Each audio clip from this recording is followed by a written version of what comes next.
Okay, ladies and gentlemen, thanks a lot. Please, if you could sit down and be as quiet as you can, that'll help our audio situation tremendously. Mark is going to kick off right now. Ladies and gentlemen, Mark Passio.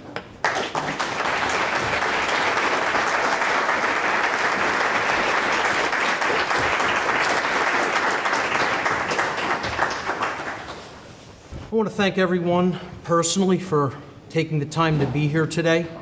I want to thank Art for doing such a great job setting up the venue. I want to thank his brother Chris for helping out as well.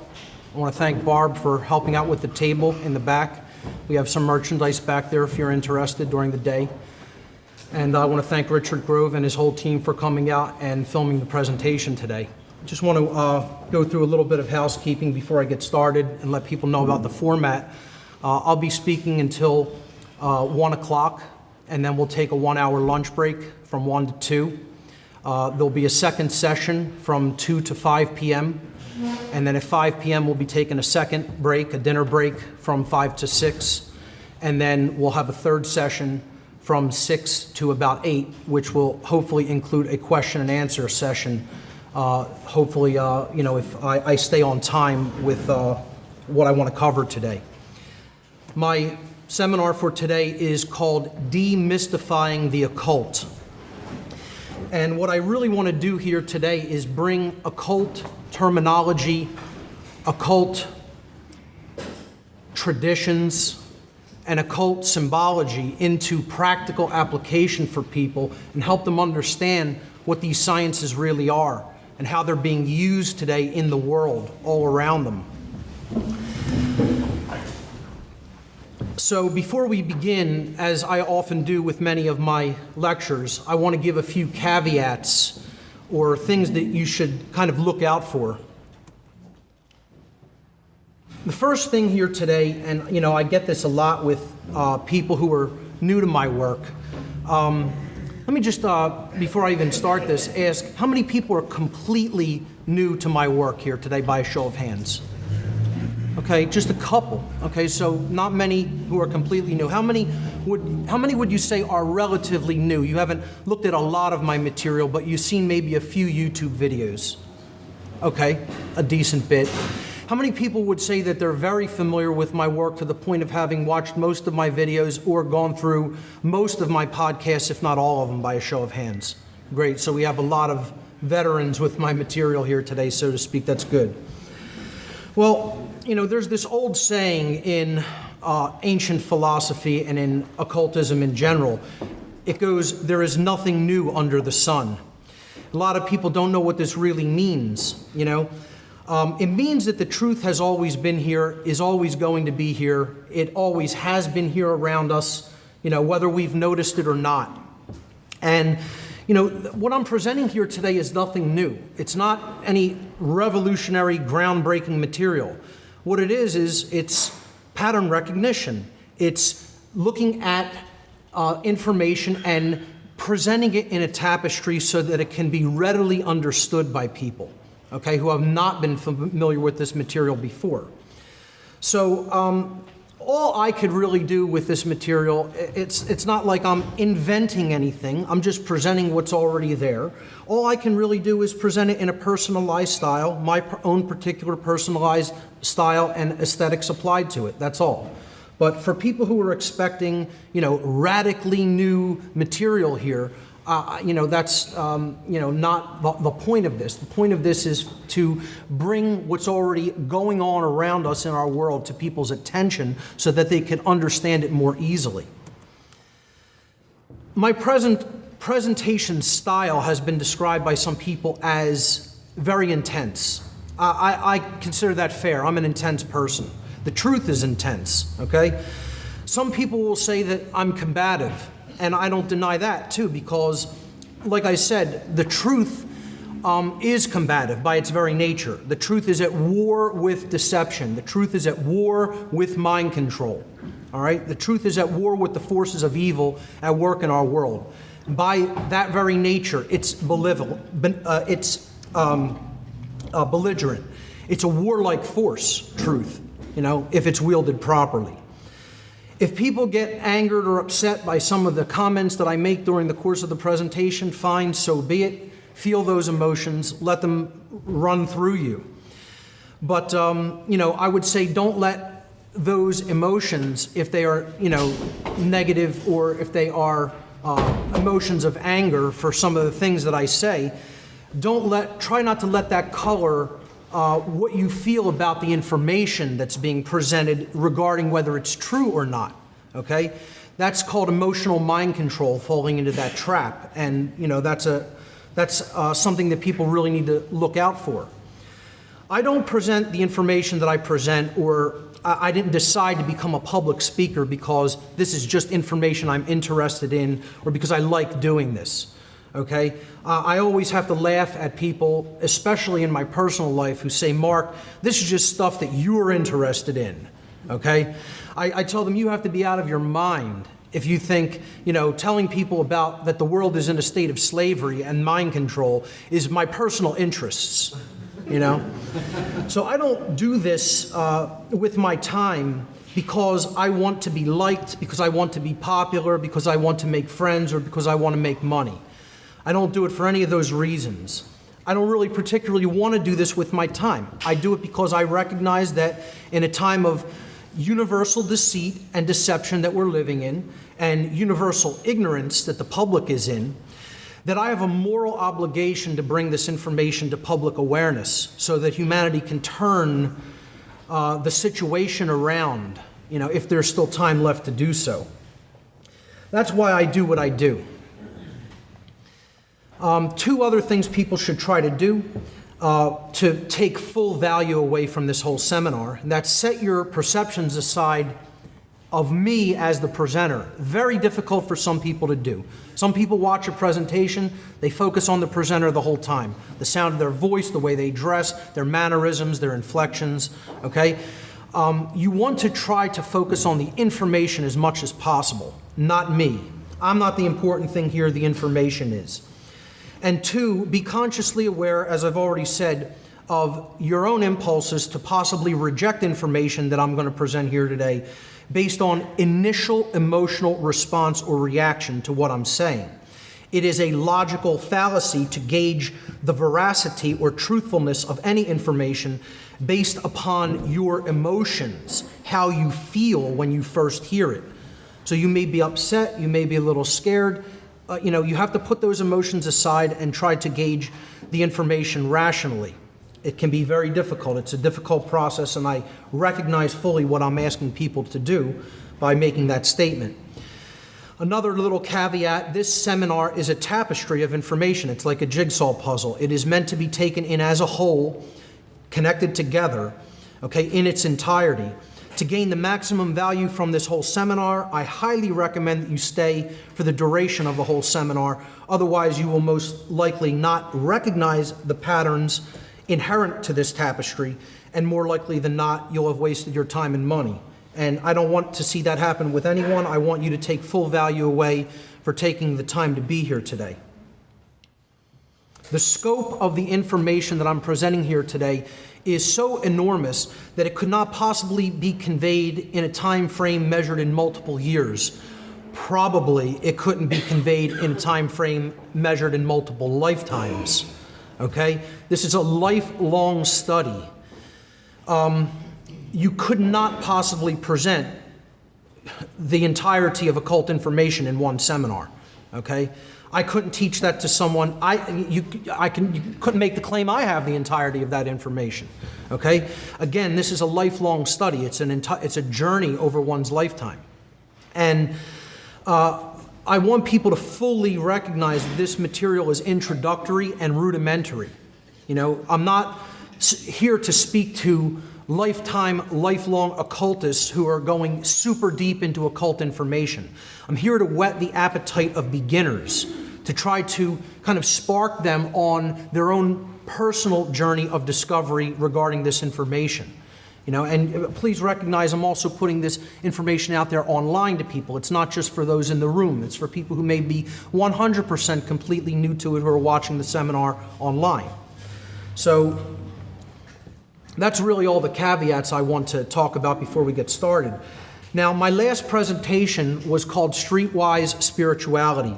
What does it truly mean to be awake? I gave this back in May in St. Louis, Missouri.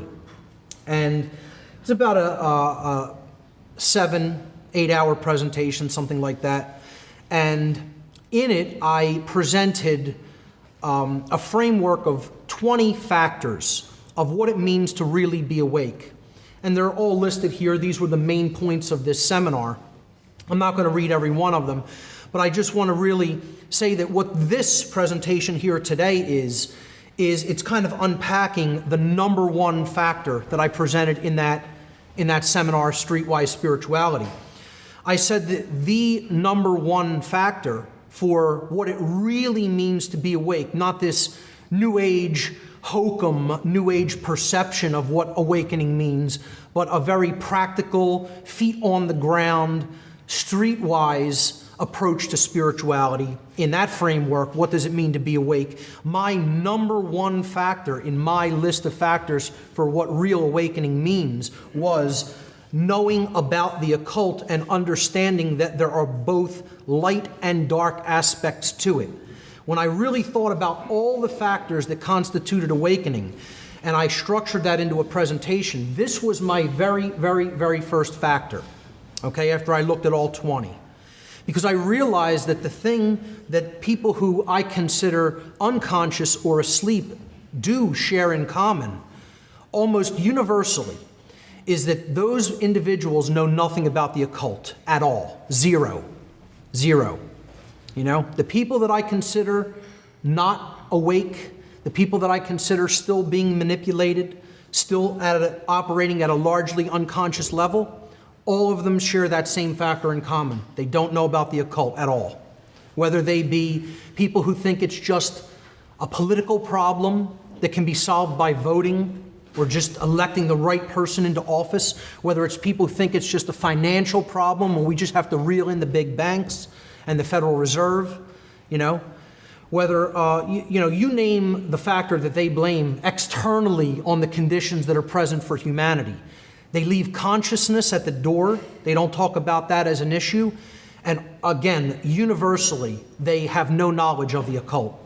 So that's kind of who I really am directing this presentation toward here today, is the people who don't have a frame of reference based in knowledge about what the occult is and the knowledge that it contains, which is what we're going to be talking about here today. So my first section is called, What is the Occult? I'll actually be presenting this information in three basic, is it three? It's four basic components. It's four basic sections to this seminar. The first is, what is the occult? It's a general overview of occultism and what it is, the knowledge that it contains. The second section of the presentation will be occult traditions, and I'll be breaking down in a very rudimentary way, because time doesn't allow to go into any depth, several different occult traditions. The third section of the presentation, I'll be breaking down many different occult symbols, some of the more prevalent symbols involved in occult symbology. And then in the last section, more likely than not at the end of the dinner break that we'll be taking, I'll be doing a case study in occult symbolism by presenting some of the very deep, spiritually significant symbolism in the major arcana of the tarot deck. And that'll be the last part of the presentation. So the first section, again, is what is the occult and why should you know about it? Why is it so important to know what the occult really is? People have different ideas of what is meant by the word occult. You say this to some people and they immediately think of an image like this, a conjuration of a demon, okay? And I'm not going to tell you that there aren't specific occult practices that may, involve something like this, or people believe, that this can be done or attempt to do it or possibly even do it. But, this is like more of a Hollywood variant, a Hollywood conception of what people think of as going on in the occult. You think of, those rebellious teenagers out in the woods with the black robes, with a bonfire lit, sacrificing some animals, okay? This is a very limited perception of what the occult is, and it's often a wildly off perception of what it is and what it contains. The occult is so much more than that, and it's so much more significant than practices like this, which I would consider mystical practices. And I'm going to talk about mystical practices versus actual occultism, the study of the occult information. All right? So the first thing, before we get into a working definition or a practical definition of occult information or occultism, let's look at the word occult itself. For people who are familiar with my work, this is nothing new. The word occult is derived from the Latin adjective occultus. Occultus in Latin means hidden from sight, not easily seen. The word occultus in Latin, the adjective in Latin, comes from the Latin verb occultare. Occultare means to hide, to conceal, or to keep secret. And both of those words in Latin are in turn derived from the Latin noun oculus. Oculus means eye. So ultimately, occult information is that which is related to vision, to what one is capable of seeing or not capable of seeing. It is hidden information. It is information that is veiled. It is information that is not readily seen by most people. Okay, like an iceberg floating in icy waters. You know, the biggest part of the iceberg is often below the surface. You have to penetrate the surface to get at the bulk of the material. And that's the same with occultism. You know, the truth is hidden from view. It's veiled from sight. And you have to penetrate into the depths. You know, you can't just wade in the shallow waters to get this information and to understand it deeply. You have to go into the deep waters to understand it. And that involves going deeply into the self, you know, because that's what ultimately the occult is about. The occult is knowledge. Okay, let's get that straight from Jump Street, okay? We're talking about knowledge here, hidden information. And it's knowledge that is held very tightly by a few people on earth. It's not widely known. Okay, it's structured knowledge in many cases by different traditions. Okay, it is hierarchically organized in many different traditions. It is compartmentalized by some who want the people who are adherents of this information at lower levels, you know, they don't want them to understand the entire tapestry for many different reasons. Okay, so compartmentalization and hierarchy play a role in different occult organizations. When it comes to the structuring of this information, you have to look at it like that hierarchical and compartmentalized pyramid structure pictured there. You know, the bottom levels represent the people who have the least amount of knowledge, and the least amount of knowledge about how all of that information fits together in a tapestry.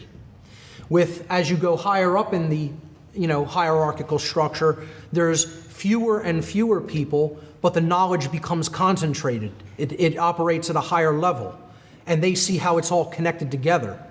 And those people want to keep their position in that structure. Because again, a differential in knowledge is a differential in power.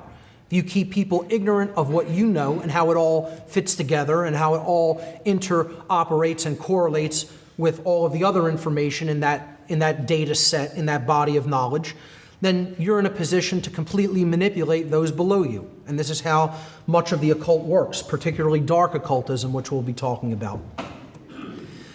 The key point to keep in mind here is that the occult is hidden knowledge. And that's all it means. Okay? It doesn't mean bad, it doesn't mean evil, it doesn't mean negative, it doesn't mean Satanism, voodoo, or any other specific occult practices. The occult is a generalized term, generalized terminology for hidden knowledge, for knowledge which has been hidden from people's view. So hey, could that include sciences that people don't really understand? You know, about how energy works in the universe, you know, how we could gain energy from, you know, different methodologies other than internal combustion engines or burning fuel or, you know, things like that. Sure, it contains that. What about knowledge of, you know, different kinds of propulsion systems that people see when they see UFO sightings? Are we talking about the occult there? Are we talking about the occult when we talk about ghost sightings and, you know, possible other dimensions of being? It's all contained in there. All of those things are occult knowledge. You know, it's not just one thing. It's hidden knowledge that is hidden for a specific reason, and that's to create a power differential. between people who understand it and those who don't. When we get into talking about occultism, we have to understand the difference between these two terms, exoteric and esoteric. Exoteric means something that is intended for or likely to be understood by the general public. Okay, it's common knowledge, exoteric knowledge or exoteric wisdom. All right, it's current or popular among the general public. The general public is comfortable with it. Okay? The word exoteric comes from the Greek adjective exoterikos. Exoterikos in Greek means external or outside of. So you're not in the inner circle if you're in the exoteric realm. This is the realm of knowledge that is taught to the general population because they don't want people getting at the bullseye. Okay, you look at this as a dartboard or something to that effect, you know. The core of truth lies at the very center, at the bullseye. That's what we ultimately want to get to if we're going to transform ourselves and transform our society for the better. The exoteric realm is that which is fed to the great hordes of unwashed masses. You know, simple explanations, unidimensional worldviews and explanations for things. And when we penetrate that, you know, next layer, we get into the occult traditions, the esoteric sciences that get us closer to the very core, to the heart of truth. The esoteric is information which is intended for or likely to be understood by only a small number of people with specialized knowledge or interest. Okay? It requires desire for it. You have to want it. You have to be interested enough to want it. You have to care enough to want to take it in. The esoteric is that which is hidden or occulted. It is mysterious. It is beyond the range of ordinary knowledge, experience, or perception. It is that which is communicated only to the initiated. The initiated means those who have begun. Okay, I tell people about my former involvement in the dark occult. And these dark occultists called the average human being, one of the very strange terms that they called the average person is the unbegun, which I didn't even understand what it meant when they said it to me repeatedly. The higher knowledgeable people in the dark occult would use this term, not the lower down minions. Okay? It was something that was used by people who directed a lot of these occult groups that I was involved in, these dark occult organizations. And, you know, again, I didn't understand what they meant by that until long after I had completely, you know, ceased my involvement with those groups. The unbegun. It means those who have not started at all. You know, they're still at a zero level of knowledge when it comes to occult information. So what this whole seminar constitutes is a process of initiation. It is helping people to get started, to begin. You know, and that's why my first section was before we begin. You know, it's prior to the initiation process. You know, and then delving into the occult for the first time is a process of initiation. And I ask people all the time, where do you see researchers who are presenting simplified, rudimentary information about occultism in general? You know, you could see people who break down occult symbolism and talk about the occult in general, but where do you see people really talking about what occult information is, what it contains, why it's important to understand, and break it down in a simple and practical way? It's a very rare thing. There's very few people who are willing to come forward and do that for whatever their reasons are for wanting to maintain their secrecy. But to go back to this, the esoteric realm, that word esoteric comes from the Greek adjective esoterikos, which means within or on the inside of. Okay? So that's what we're really talking about. We're in the inner circle now when we penetrate that veil of the exoteric explanations, and we're getting closer to the hardcore information, closer to that core of truth that we really want to be at. How is occultism different from mysticism? People will often think that these two things are completely the same and the terms can be used interchangeably. But I would say mysticism is a lower level of knowledge or experience or practice than true occultism, than a person who truly understands the occult. Mysticism as a term is derived from the Greek verb muo, the first part of mystic or mysticism. The verb muo in Greek means to conceal, similar to the Latin occultare. Mysticism is a loosely defined set of practices, beliefs, traditions, and experiences aimed at human transformation, evolution, and union with the divine. Most forms of mysticism, especially those practiced in modern times, constitute what I would definitely consider an exoteric pathway, which often de-emphasizes knowledge and places large emphasis on emotion, intuition, internal experiences, faith, and perception, much like religion does. This is the main way that mysticism differs from occultism, which conversely comprises a set of esoteric traditions focused on objective knowledge of natural law and the alignment of thought, emotion, and action, resulting in true intelligence, true care, and true will being born within the individual. Okay? We're talking about the actual awakening of the aspects of consciousness and aligning them all in harmony with each other. This is the goal of true occultism. All right? It is the alignment of intelligence, holistic intelligence, okay? Logical and intuitive combined. True care, the desire for truth, okay? Not just everyday mundane cares, okay? Care with a capital C, as I call it. And true will, alignment with the will of creation, alignment with the force that expands consciousness, which is love, energy, alignment with freedom, and aligning our behaviors to putting our behaviors into practical action toward true freedom. That's the true will. This is what the goals of real occultism are. Whereas mysticism often serves the self. Mystics, get into things like just meditative practices because they want to be more productive. They get into fortune telling, because they want to provide services to other people, perhaps for, monetary value.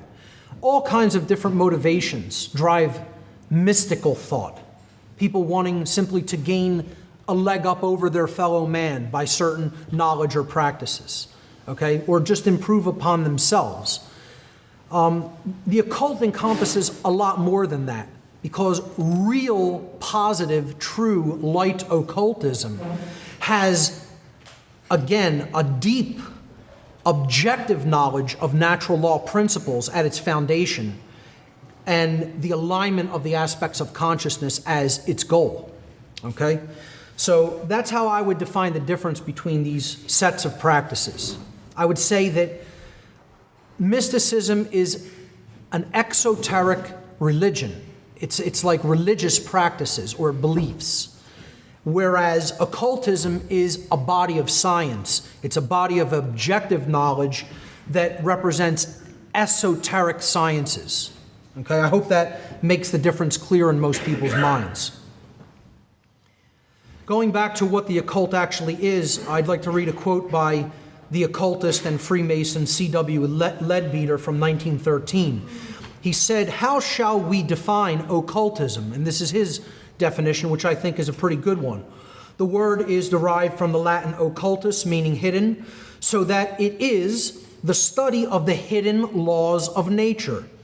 Since all the great laws of nature are in fact working in the invisible world far more than in the visible world, occultism involves the acceptance of a much wider view of nature than that which is ordinarily taken. The occultist, then, is a man or woman who studies all the laws of nature that he or she can reach or of which he or she can hear. And as a result of his or her study, she identifies herself with the laws and with these laws of nature and devotes their life to the service of human evolution. That is what occultism is. It's understanding the laws of nature and our connection to them. the self's connection to them.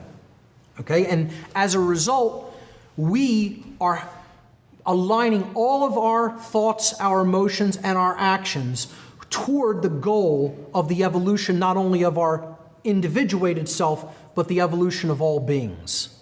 Okay? That's the goal of the occult and occultism in general.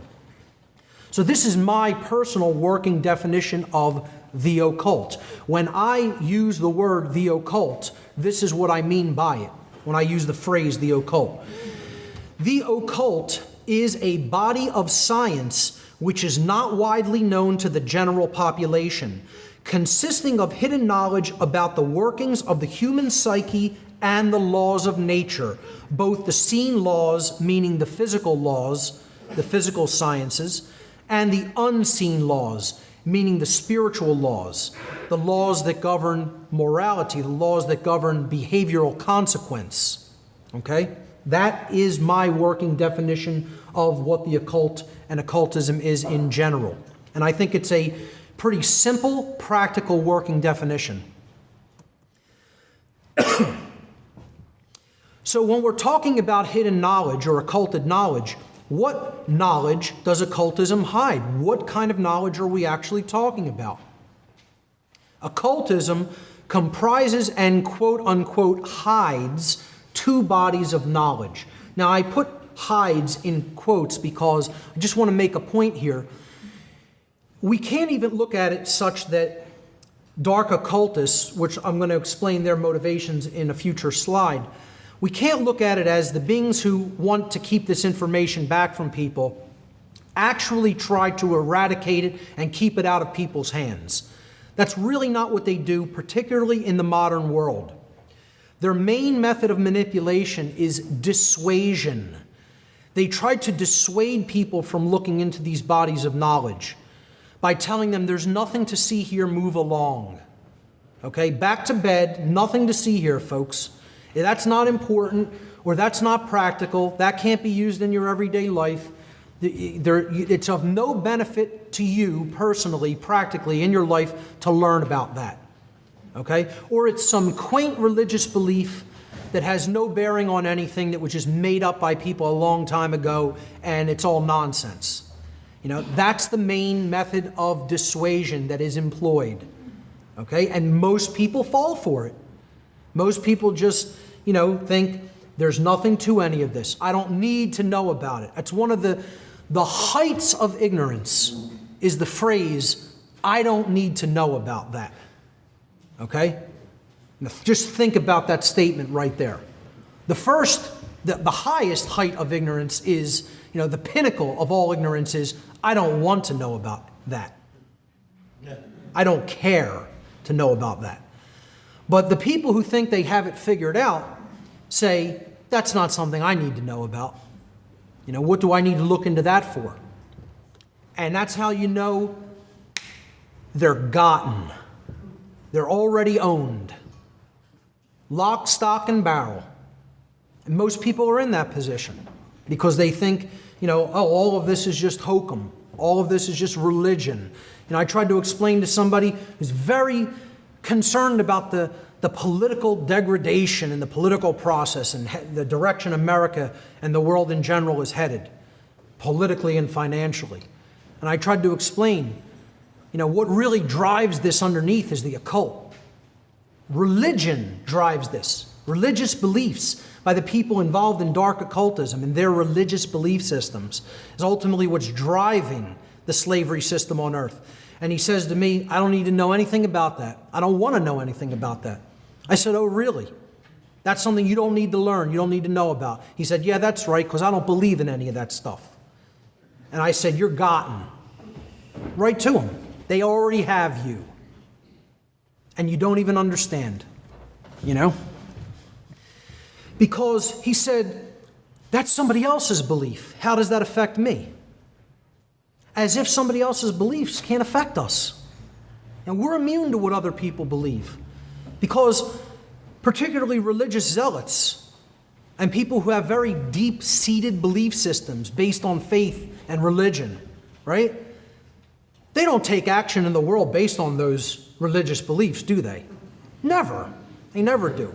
And those actions would never affect anybody else living in the world. You're completely insulated from those behaviors.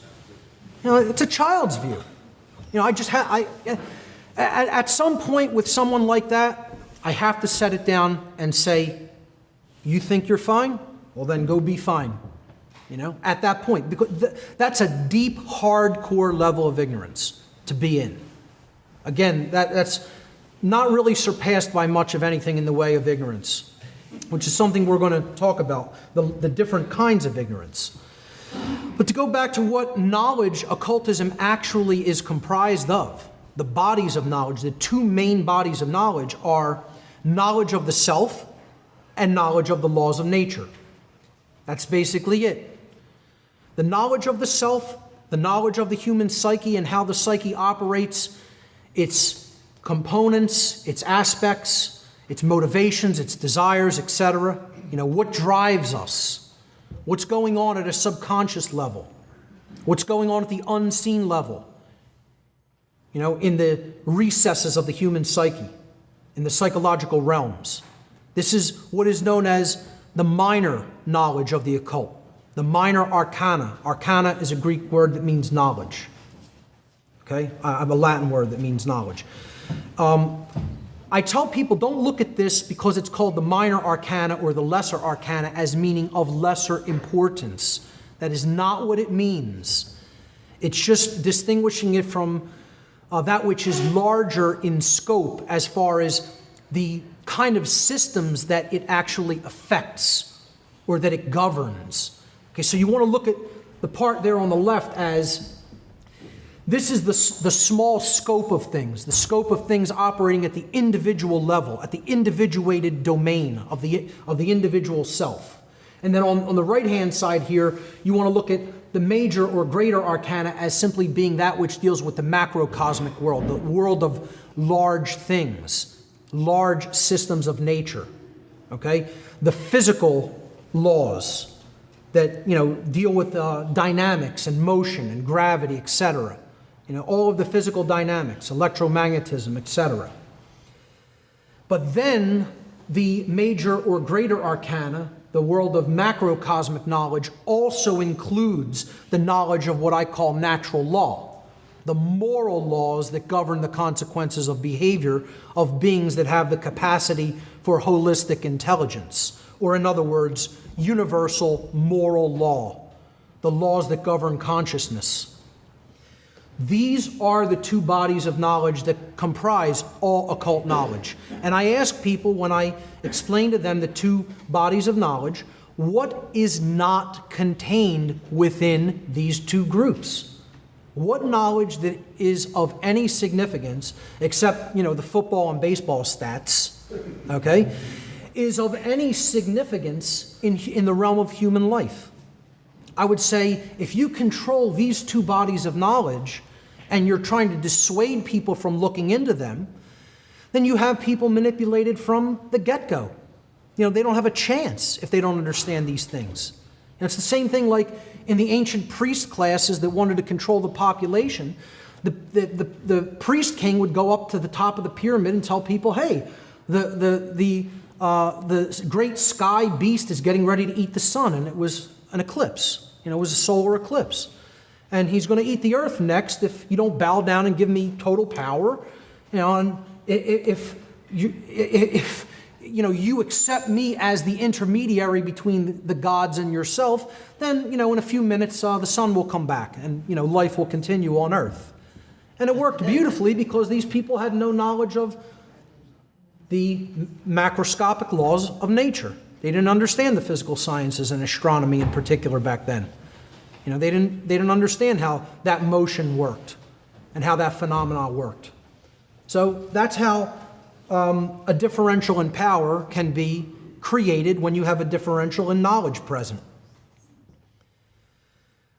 A major point to keep in mind, and this is something people constantly take a unidimensional viewpoint regarding. So many people want to say, oh, all the occult is bad.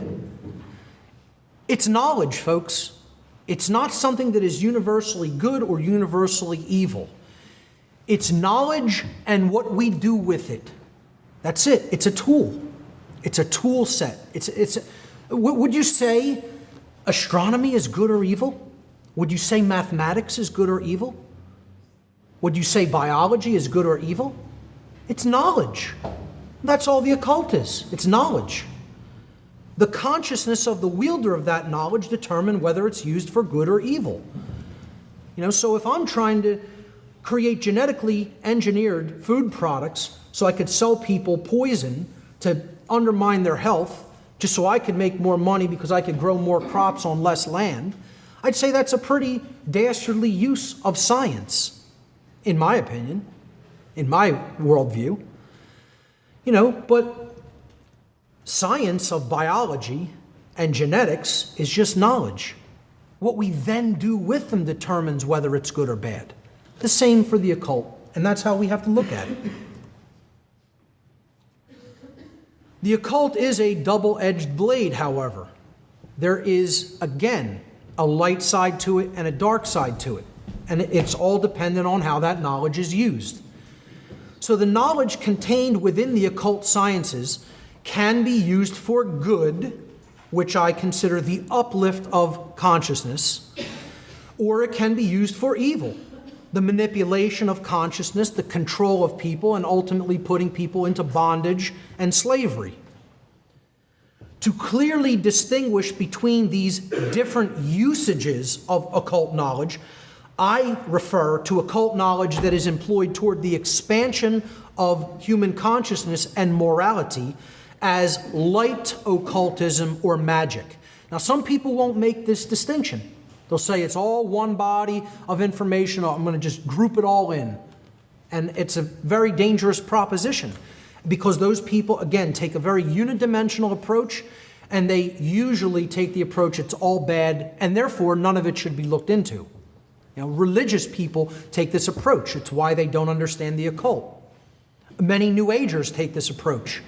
They say, if it's not pure spiritualism or pure spiritual mysticism, then I don't want anything to do with it. I consider that's dark stuff or sorcery.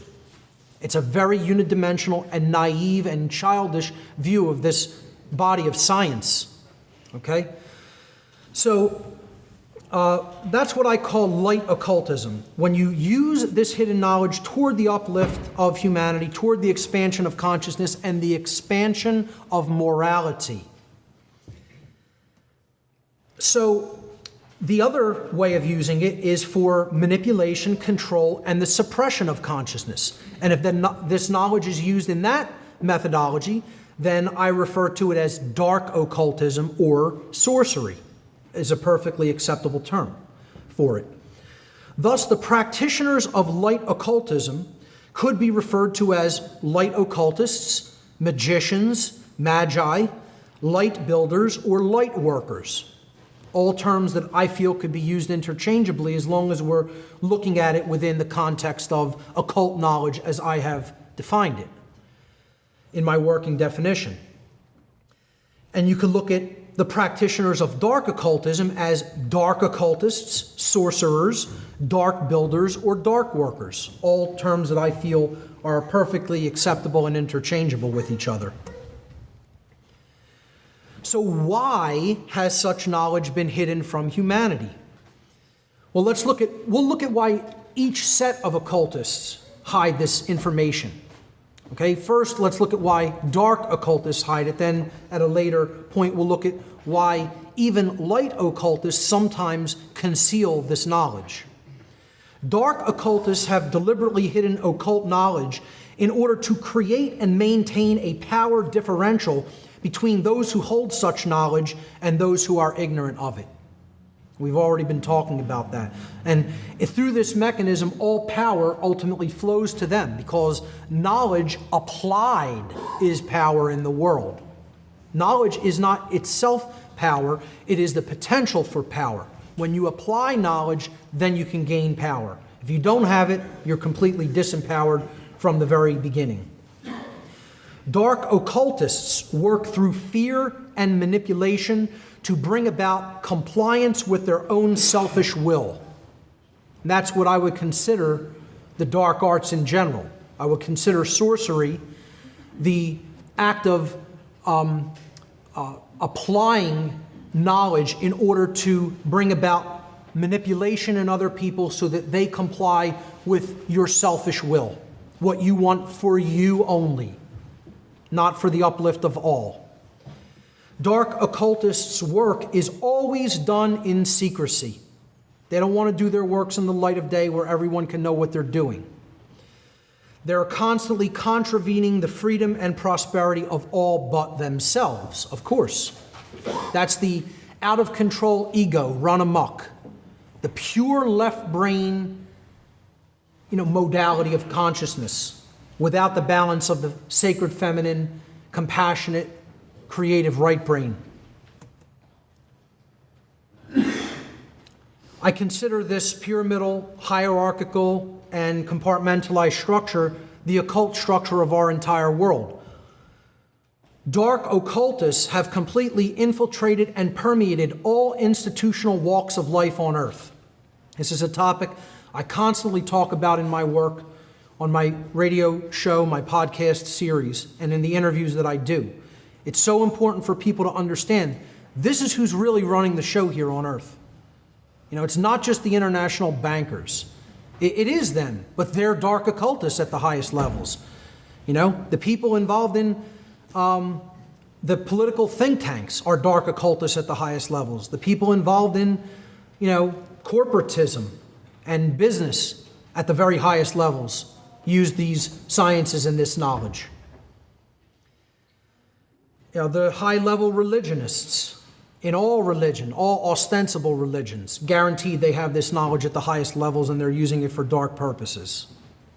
People want to think, oh, that's not happening in my religion. That's going on in all the other religions, but mine is completely pure and free of any wrongdoing. Yeah.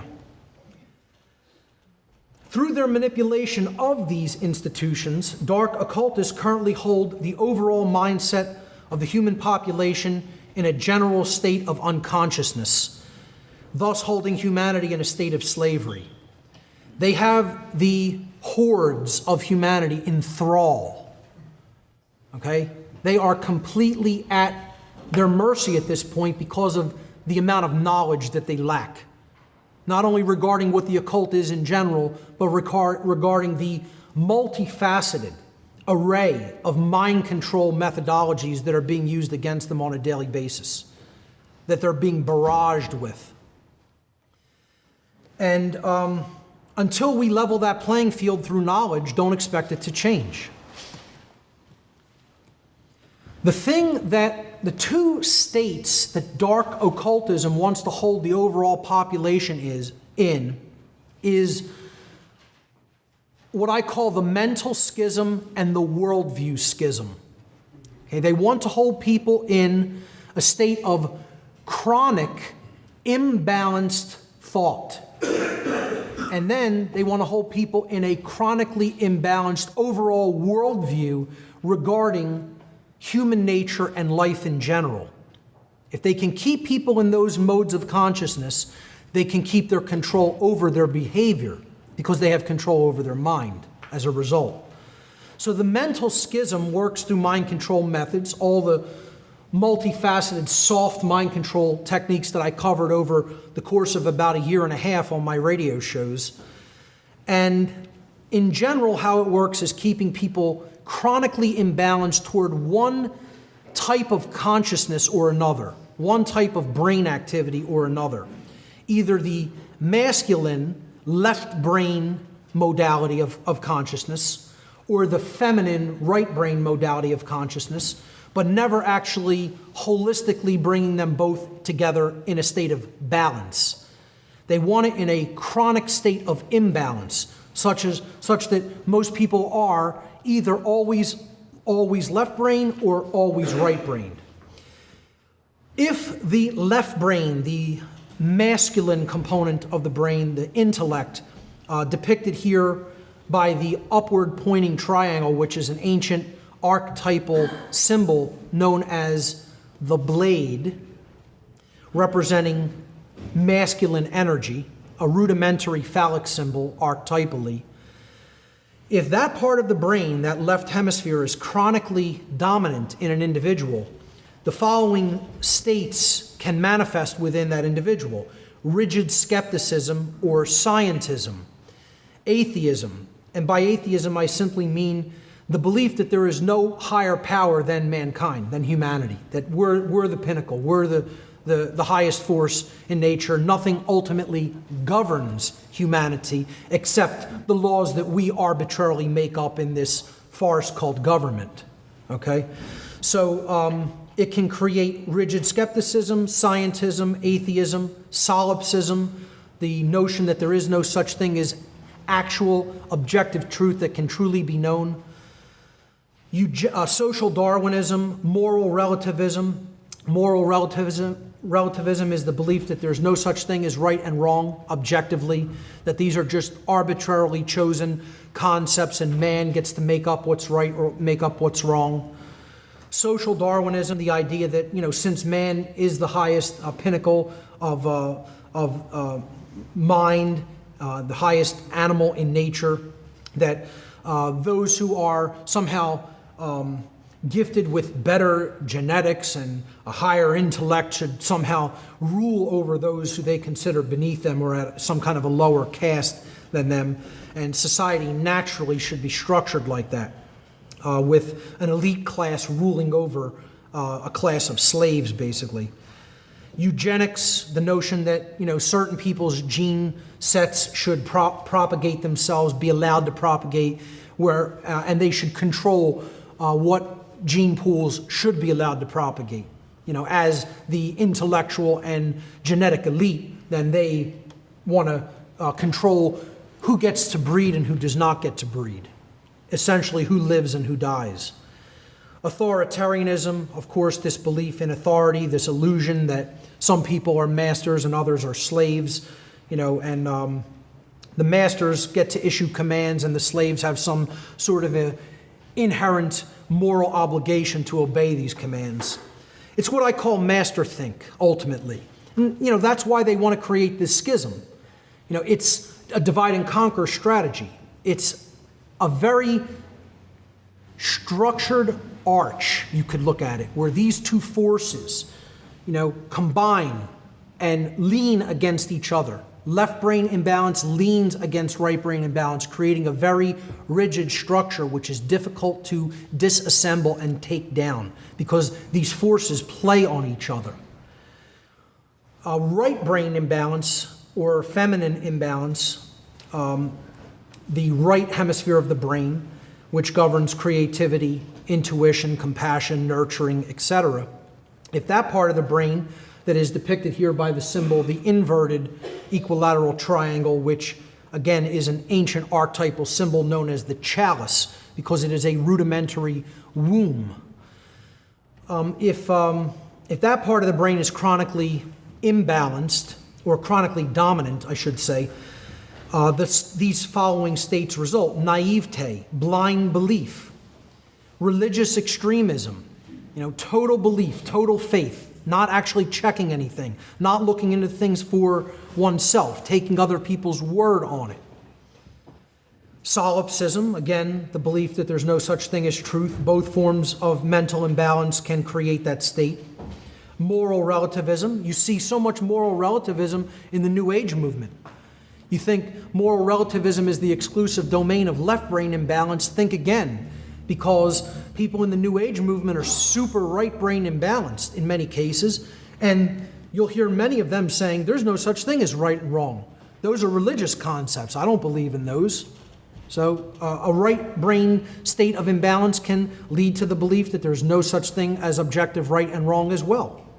Feelings of unworthiness, feelings of self-loathing, falling into patterns of following other people's orders, because hey, if you're naive, if you blindly believe, and you don't really believe there's such a thing as absolute objective truth, then I'm going to take somebody else's word for it. And if they say this is what's right to do, then I'm just going to go along, follow their orders.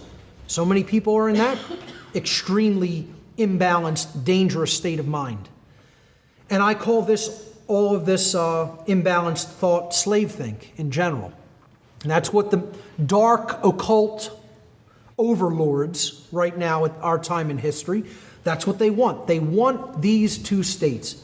They just want them operating all over society. They don't want anybody in a state of balance bridging these two modalities of consciousness and bringing them together. They want people in one state of imbalance or the other, so that those dynamics of master think and slave think continually play off against each other. The second imbalanced mind state that dark occultism wants to maintain. Again, what I'm talking about here is their great work, okay? The dark occultists' great work. We're talking about what their goal is. What are they trying to constantly maintain in humanity? And they're doing a very effective job of it. They are successful because they operate on the same page for the same goal, like one huge mind. They call it a master mind. They focus their energy on that intent. They carry it out in the world through their methodologies. They get it done. That's why we're so scattered. We can't come together with that same mastermind focus, that coming together and operating on the same page, because we share collective common knowledge.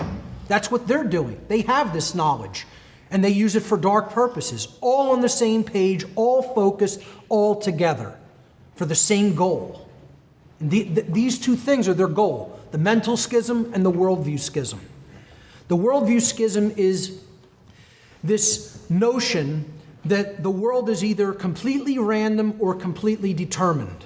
They want these two schisms of worldview present because they don't want people to understand the balance that is the actual truth, that there is components within nature of both of these views of reality, but they operate in conjunction with each other, not in a state of imbalance. They operate in a state of true balance with each other. I'll explain that in a moment. Let's look at the states of imbalance that the dark occult wants to maintain. The notion or worldview of randomness is a very left-brain imbalanced worldview. It contains notions such as the universe is a grand accident. Okay? Everything just is accidental that has happened. There's no purpose. There's no underlying purpose for anything. We're living in a random, accidental realm that happened for no true reason or purpose. They believe that people who subscribe to the randomness worldview believe there's no creator, and therefore there is no underlying intelligence in nature. You know, everything is reductionist and a dead thing. You know, the cell is dead. There's no such thing as consciousness. The earth is dead. The solar system's dead. The sun is just a big ball of, hydrogen and helium having a sustained fusion reaction. But it's a dead thing. Randomness worldview often postulates that there's no such thing as spiritual or moral or natural law. Because, hey, if the universe is a dead thing, came into reality for no real purpose, it's a purposeless clockwork mechanism operating only by matter, okay, then, there can't be any such thing as actual morality and laws that govern our decisions, whether our decisions are based in right or wrong. The belief that existence has no purpose other than to continue to exist. Survival mentality, pure survival mentality. Nothing wrong with the concept of preparedness or survival, especially in the kind of times we're living in today. But to believe that existence itself exists for no other reason than to survive is very left-brain imbalanced. And randomness is the general hallmarks of scientism, atheism, and just about every totalitarian culture that has ever existed on this planet. Conversely, the deterministic worldview holds notions such as God controls every event in creation. This is a very right-brain imbalanced worldview. Everything is preordained. Free will doesn't even enter into the picture. It's an illusion. It doesn't really exist. I hear so many New Agers constantly say, there's no such thing as free will is an illusion. At an ultimate level, it's an illusion. Very, very dangerous proposition, very dangerous belief that we don't have free will. That starts to excuse people for immoral behavior. Determinism often postulates, hey, since the whole universe is controlled and it's like a clockwork mechanism, but it's run by God, why bother trying to create any change? Change is impossible. It's already set in stone. Action, therefore, becomes ultimately meaningless. Why do anything? I tell religionists who think like this, why do you get out of bed in the morning? Why bother doing anything? Why say a word to another human being? Why eat? Why breathe? Why not just lay in a supine position in the corner somewhere and wait to expire from malnutrition and dehydration and then go back to dust? But, many people, they actually say that this is what they believe. It's a big hallmark of salvationist religiosity, that action is meaningless. Only faith is what's required, something that I'm vehemently opposed to. And the New Age takes this in, too. They convert it in their own imbalanced way, that, we're here just to observe, don't get involved in anything, just observe it, watch it, be the observer. Life's not a movie playing on a screen in front of your eyes, folks. You're active participants, whether you realize that or not. Again, this right brain imbalance and this whole worldview of determinism is the hallmark of religious extremism and what I call slave think. The truth lies, as it always does, in the balance point, in the synthesis, in the coming together between extremes in many cases. And that is often extreme in itself because so few people are in that balance point, truly. The truth is that the actual way that the universe operates is through two overarching mechanisms, a deterministic component to creation and a randomness component to creation. The deterministic component is natural law, which I delved into in the seminar in Connecticut last year. And again, that's the work that I highly recommend people to deeply, deeply know. For people who haven't, who've only touched on some of my work and, may not be familiar with my natural law material, it is the most important work that I've put forward, and I highly recommend to people to watch my natural law seminar in its entirety, multiple times if you have to drive the information home. So natural law is the deterministic component of creation. The moral laws that govern the consequences of our behavioral decisions, those laws themselves are set in stone and cannot be changed. They are the deterministic component to nature. And then there is a free will component to nature, which beings with the capacity for holistic intelligence have been gifted with by creation itself. That is the force of free will. That's why that can never be dismissed.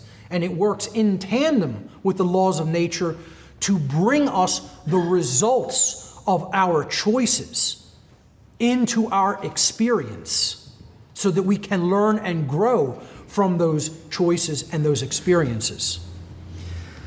This is the worldview that the dark occult wants to keep people from, which is why I embodied it by the all-seeing eye.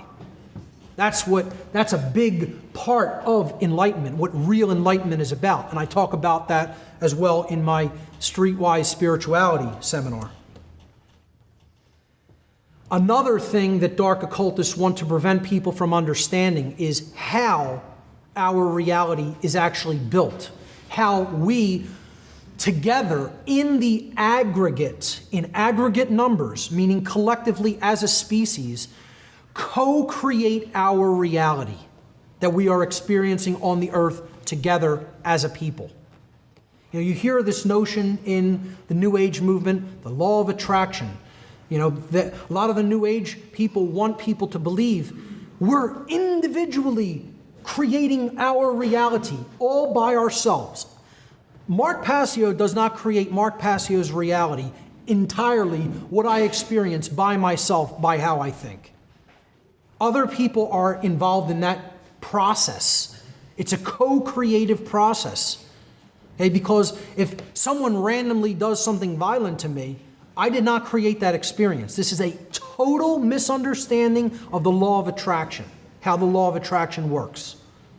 All right, free will is involved. I can do something completely random. So can other people, because they have the capacity for free will behavior. So we're not creating our reality individually, at an individuated level. Based upon the knowledge that we take in, based upon our understanding of that knowledge, and then based upon what we do in our behaviors with that knowledge, in the aggregate numbers, determines how a society is creating its reality for itself. It happens on a societal scale. So dark occultists know how this principle operates. And that's why there's the level they always want to control reality from. That's the level of reality that if you're a dark occultist, that you want to get to, that you want to poison the stream of, that you want to limit access to, that you want to dissuade people from looking into. It's the knowledge itself. What I'm going to build here in this slide is actually the trivium. It's the ancient trivium methodology of truth discovery, which I also broke down in my natural law seminar. It's called knowledge, understanding, and wisdom. In the modern trivium, it's referred to as grammar, logic, and rhetoric. There's also what I call a computer analogy model of the trivium, which is input, processing, and output. But they're all ultimately the same thing. So this is the grammar or input step of the trivium method. It's taking in all the seemingly disparate pieces of information that are out there. You're gathering your grammar, you're gathering your different pieces of your vocabulary. Available information constitutes potential knowledge that we can gather, that we can process, that we can come to understand, and then that we can act upon. If we don't do that, we have ignorance. We haven't even looked at it. So the opposite of knowledge is total ignorance. You haven't even begun looking into it. The second level of how our reality is built is it's built atop knowledge. On top of that knowledge as a foundation, you either have a grasp or an understanding of those principles or you do not. So you either learn what that knowledge means and how it works, or you don't have a deep understanding of that. So these are decision-making, filtering processes. This is the logic step of the trivium. Or in the computing analogy model, this would be the processing step. These processes take place in the human mind and are chosen by each individual based upon the available information that they have taken in. So if you haven't done your grammar or you haven't aggregated your knowledge in step number 1 of this process, you can't possibly do the processing and come to an understanding of it. That's why so many people have no understanding of the principles of the occult sciences, because they haven't even started beginning to learn what the occult is or what it contains. So you can't possibly arrive at an understanding of how the universe works if you haven't gathered that knowledge. Then the third step in this process is acting, actually taking action based upon your understanding. Each individual in a society, each individual's behavior is based upon the quality of their decision-making processes that they exercise in step number 2, which in turn were based on the quality of the available information which they took in. Now again, notice, wisdom is action. It's different than knowledge. It's different than understanding. All right? Knowledge is something that exists inherently, and you can take it in objectively. Understanding is an internal process that goes on within the self, based upon the knowledge that you've taken in and processed. And then wisdom is action. It's what you do in the world with the knowledge that you have accrued and understood. So again, I put here, or lack thereof, in every one of these blocks. The lack of knowledge is ignorance. The lack of understanding is confusion. And the lack of wisdom is folly. So, one more level above that is what we get, based upon what we've done. What is manifested? What is generated? What do we experience? The manifested reality. It's the quality of the conditions that we experience. And the quality of the condition which manifests collectively in our society, in any society, is based upon the aggregate quality of behavior within that society. So again, it's a stepwise progression. What we've taken in, what we've come to understand, how we behave, what we get. I tell people this is the most powerful slide in all my work. If you understand one slide, deeply, deeply understand this process. Because this is what the dark occultists do not want people to understand. That's the real law of attraction, folks. Not the New Age variant of it. Not the New Age hokum mysticism. I want to sell 1 billion books telling people what they want to hear, law of attraction.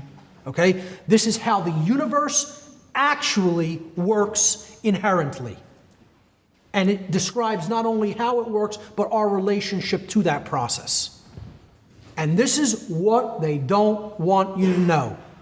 That's the most deeply hidden information. Because natural law is contained within that.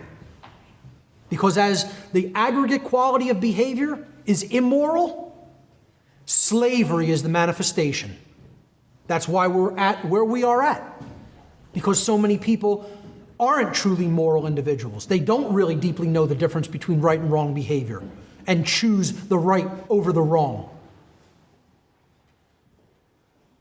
So, as long as they can keep that back from the bulk of humanity, from deeply understanding, they're always going to be in control.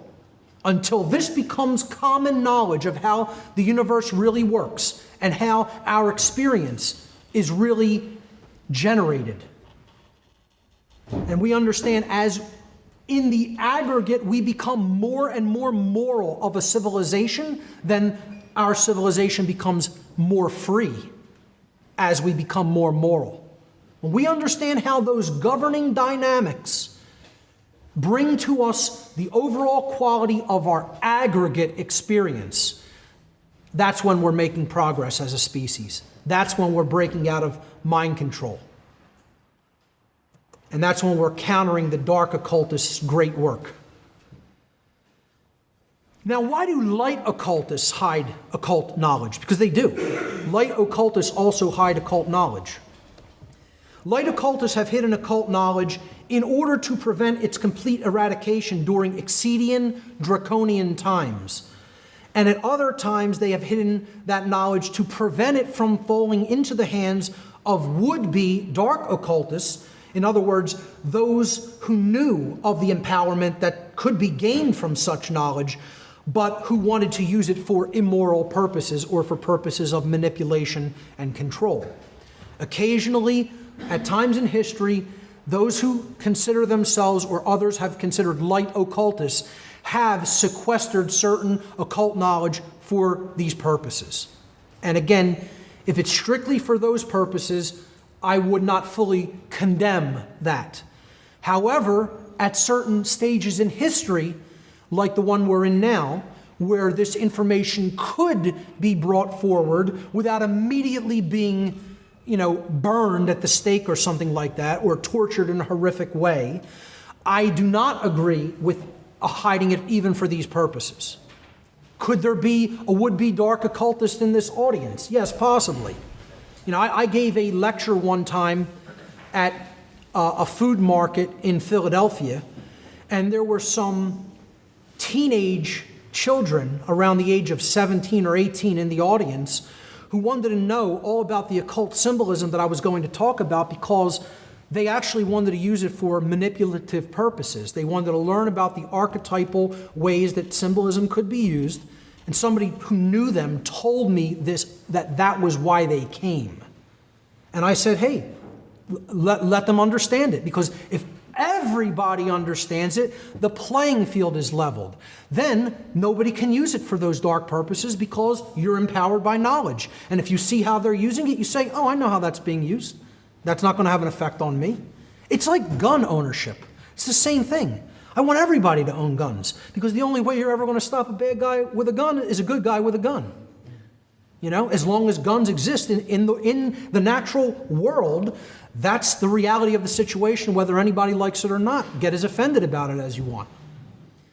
You know, so it levels the playing field. When you want to take something away from one group of people and only have it in the hands of the other group of people, there's a huge imbalance in power.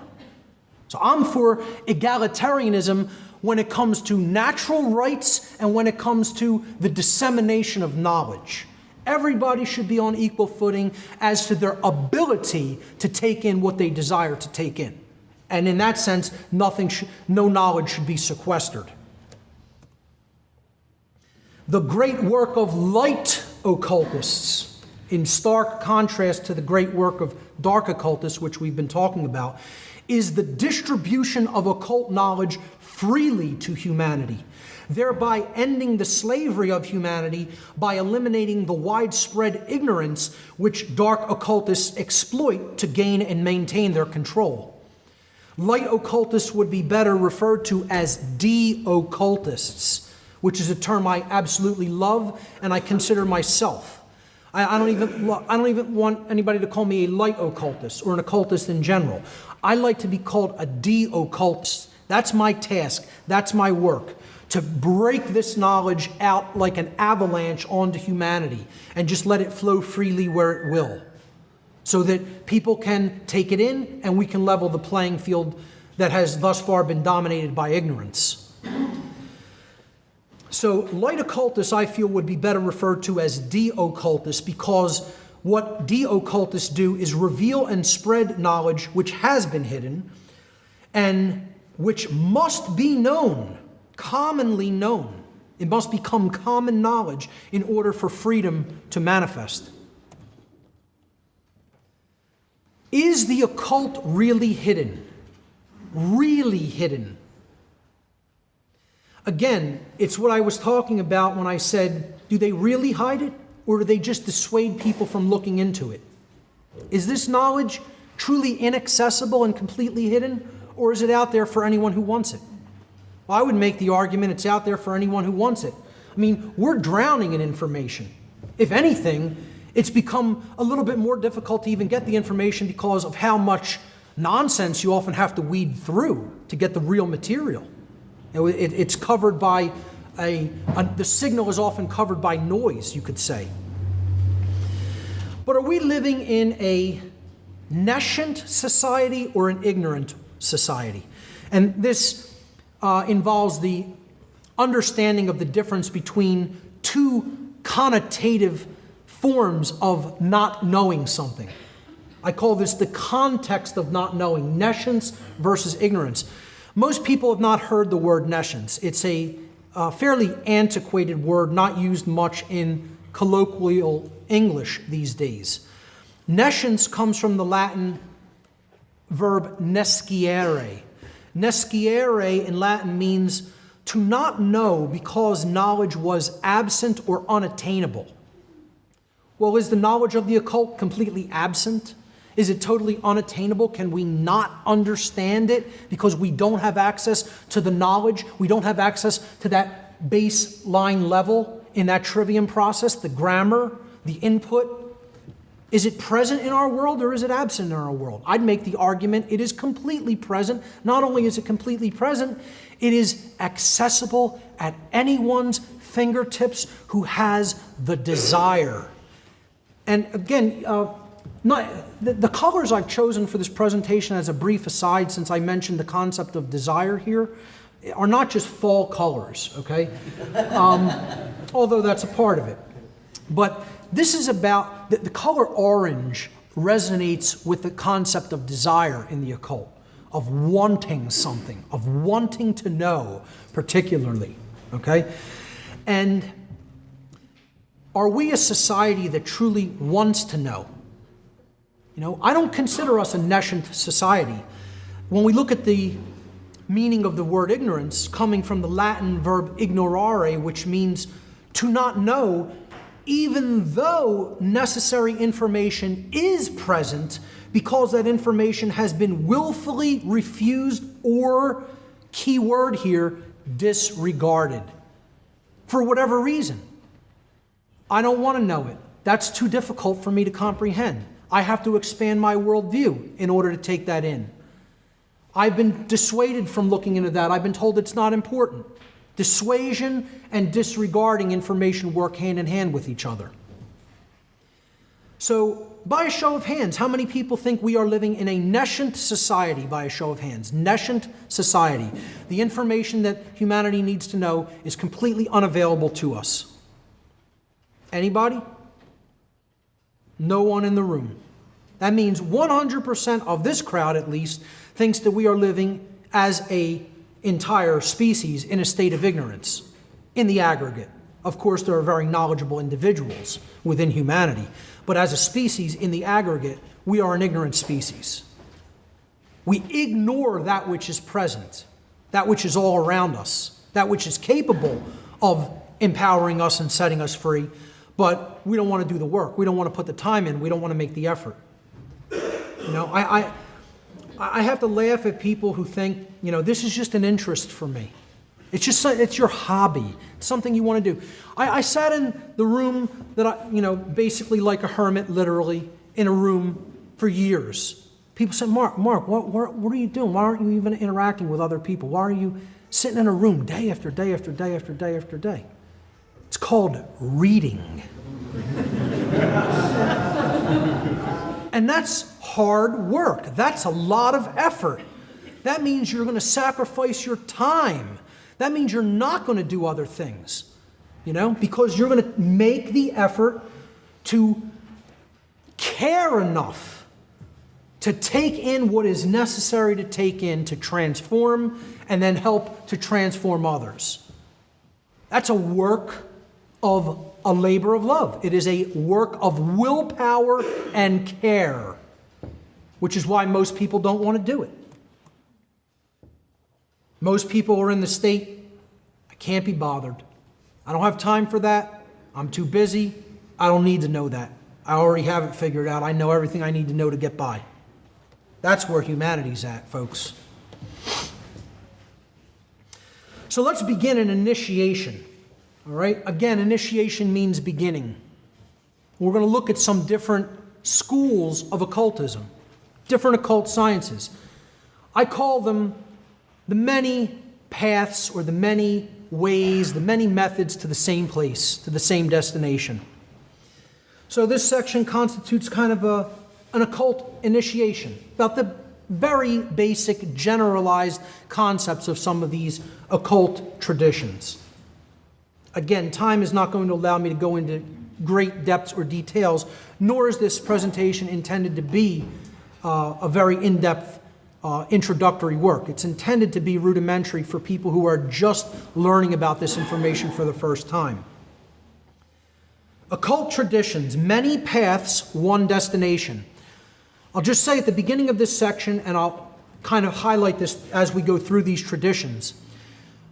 Ultimately, all of the esoteric traditions were designed specifically to do one thing, and that was to convey a working knowledge of natural law to the initiates of that tradition, which means a working knowledge of how the universe actually creates through the interaction with our free will decisions, with our free will decision-making processes. We are co-creating with the laws of the universe the experience that we are having, that is being generated for us, okay, as a result of those laws operating in conjunction with our free will. That's what the occult has always tried to teach people. See that one slide, with the building blocks on top of each other, the trivium process resulting in what manifests in our world? That's ultimately the occult. That is the occult traditions. They were trying to teach people how the laws of nature work in conjunction with the decision-making processes of the individuals of a society. So let's look at a few of these traditions. Probably the oldest occult tradition on earth is shamanism. And some people don't look at it as an occult tradition. I personally do. And shamanism, like the occult in general, isn't one thing. You can get down into, subsections, subgroupings of shamanistic practices. Different practices are practiced in different regions of the world, in different cultural regions, different geographic regions. In general, I feel that shamanism grew out of very, very, very ancient knowledge which was brought here from another place, ultimately. And this connects with my work in cosmic abandonment and the information I've been going through on my radio show recently. But I think the earliest shamans were working with high-level, ancient knowledge, and they were working with knowledge of spiritual realms and different levels of consciousness that are out of the ordinary, out of the realm of what we would consider ordinary levels of experience or consciousness. It's a very internal work, but then the true shaman brings the internal work that they've done within themselves back out into the seeming external domain and applies it in their society. So as such, a shaman is a way shower. What shamanism actually is an ancient tradition of knowledge comprising practices that involve a practitioner reaching altered states of consciousness via diverse techniques. Some of these techniques can include music, dancing, endurance practices, endurance scenarios, extremes of temperature, or ingestion of hallucinogenic compounds, and many other techniques as well, in order to encounter and interact directly with intelligences existing in purely spiritual domains. The word shaman itself means one who sees in the dark. As a word, that's what it means. So while darkness is present all around, the shaman can still see in the darkness. He has night vision, in other words. And he's employing that for the benefit of the people around him who have difficulty seeing in that darkness. Again, as such, shamans were considered way showers of their people, those who are capable of showing the people of their society the way out of darkness and chaos and into the light of knowledge. Shamans were those who had attained understanding of both the forces dwelling within the human psyche, which was the bulk of their work. The bulk of their practices dealt with those techniques to work with the psyche, particularly the very deeply nested and dark material of the human subconscious. But they also worked with the forces that are inherent in nature, what I call natural law. And they used that knowledge for the benefit, for the healing, and for the uplift of their respective communities. That's the best definition that I could think of for explaining exactly what the set of practices that comprise shamanism is. Again, it is a diversified set of practices. It is not one thing. Shamans often employ hallucinogenic compounds, which have been called many different names in different cultures and throughout different times in history. I just want to go through some of the names and break down some of the words because, as we're going to get into symbolism later, words are very symbolic in many cases, and the subsections of the words that are used to comprise them coming from different ancient languages, when we break them down etymologically and look at the etymology of the word, it tells us so much about the intended meaning of the word.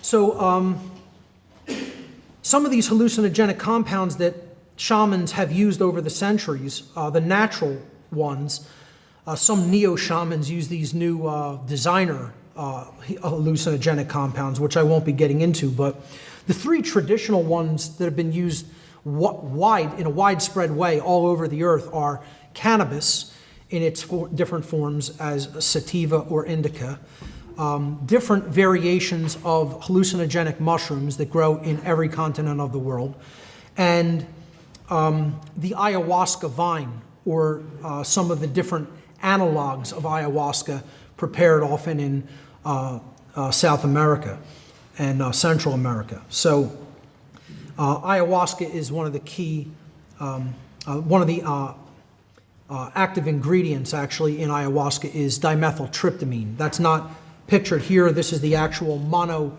inhibitor that works with dimethyltryptamine to make it orally active, to comprise an ayahuasca analog on the right-hand side here. That's Mimosa hostilis root bark, used by many shamans to create ayahuasca by adding a plant material that contains DMT to that and cooking it down.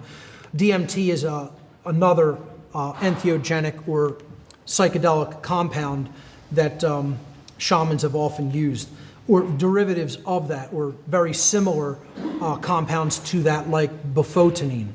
But to just go back to the etymology of the word, entheogen is a more modern way of looking at hallucinogens or psychedelics.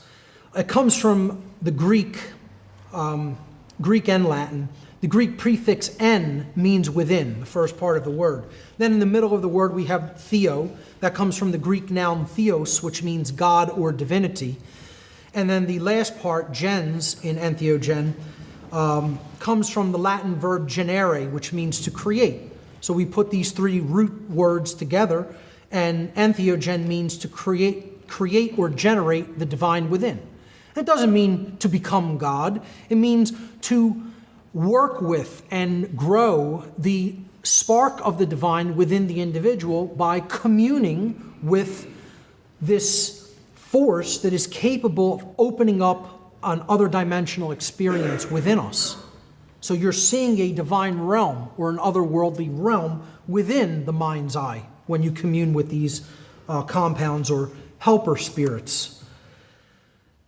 They've been called psychedelics. It's a much more popular word for them. That comes from the Greek noun psyche, meaning mind, and the Greek verb delun, which means to make visible or to reveal by removing a source of obscuration.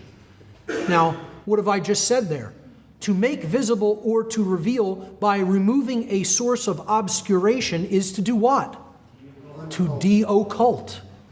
Literally, the word psychedelic means to de-occult.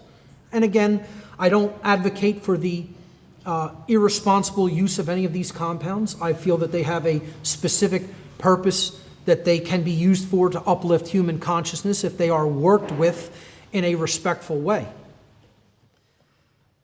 So psychedelic literally means to reveal the mind or to de-occult aspects of the mind. These were the true sacraments of the ancient world, employed by early human beings.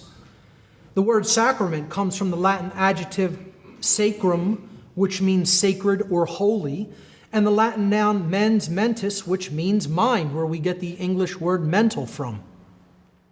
Again, a sacrament is something that is capable of helping us to foster a holy mind or a sacred mindset. That's why the sacraments of the ancient world were active ones. They were active compounds that were given to the congregation or the initiates of the shamanic tradition. Now, in today's religion, it has become an esoteric religion, a fragmentary memory of true shamanism of the past, of the ancient world, and we now have inert sacraments that are often given to religious congregations, which don't actually provide any different or mind-altering state of consciousness. Sacraments or psychedelics or entheogens have also been referred to as communion. This is a religious term, of course, in the Christian tradition. It comes from the Latin preposition com, which means together, and the Latin verb munere, which means to build or to strengthen or to fortify or to protect. So when we look at the word tradition, etymologically, it actually means to build together. And that's what communion within a community will help you to do. It'll help you to build strength together and to come into a state of protection by understanding morality and natural law. And finally, these compounds were simply referred to, probably the best word you could refer to them as, medicines, because they're true medicines, especially cannabis. You know, and that's something people really need to do their homework about and then spread that information to a lot of other people. Cannabis is one of the most potent medicines, particularly just about for curing any chronic ailment, but particularly for healing cancer of all kinds. And this is something that has been occulted from most people's view, because pharmaceutical cartels, they want to clean up and keep people dependent on their drugs loaded with harmful effects and side effects for the duration of their natural lives. A real medicine, the word medicine comes from the Latin noun medi, which means the middle, the center, or the balance point, and the Latin noun sinus or kinus, which means ruin, destruction, or chaos. So when we put these together, what a medicine does is it brings balance to ruin.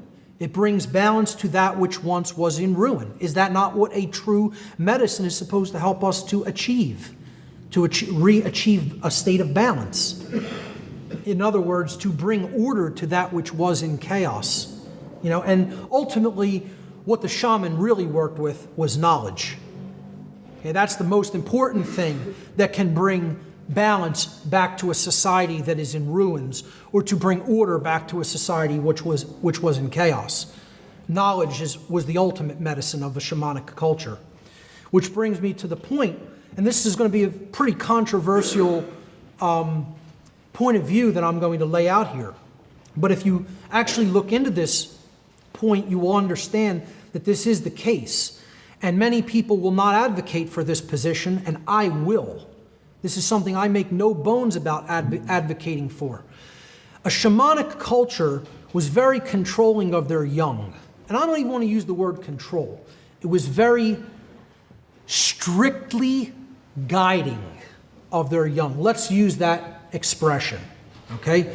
Control takes a very negative connotation, because control is often for a manipulative purpose designed to bring about the desire of the person who's doing the manipulation, okay, their own selfish will. Shamanic education is something that I think people need to more deeply understand about what it was and how it was done.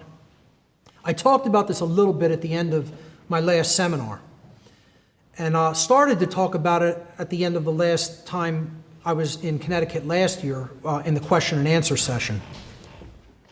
Many shamanic cultures throughout time have employed a strict system of moral education, the teaching of natural law principles for their young. In such an educational system, it is deemed unacceptable for their young not to learn the objective difference between right and wrong behavior at an early age. Again, this is something that's not even taught in our society.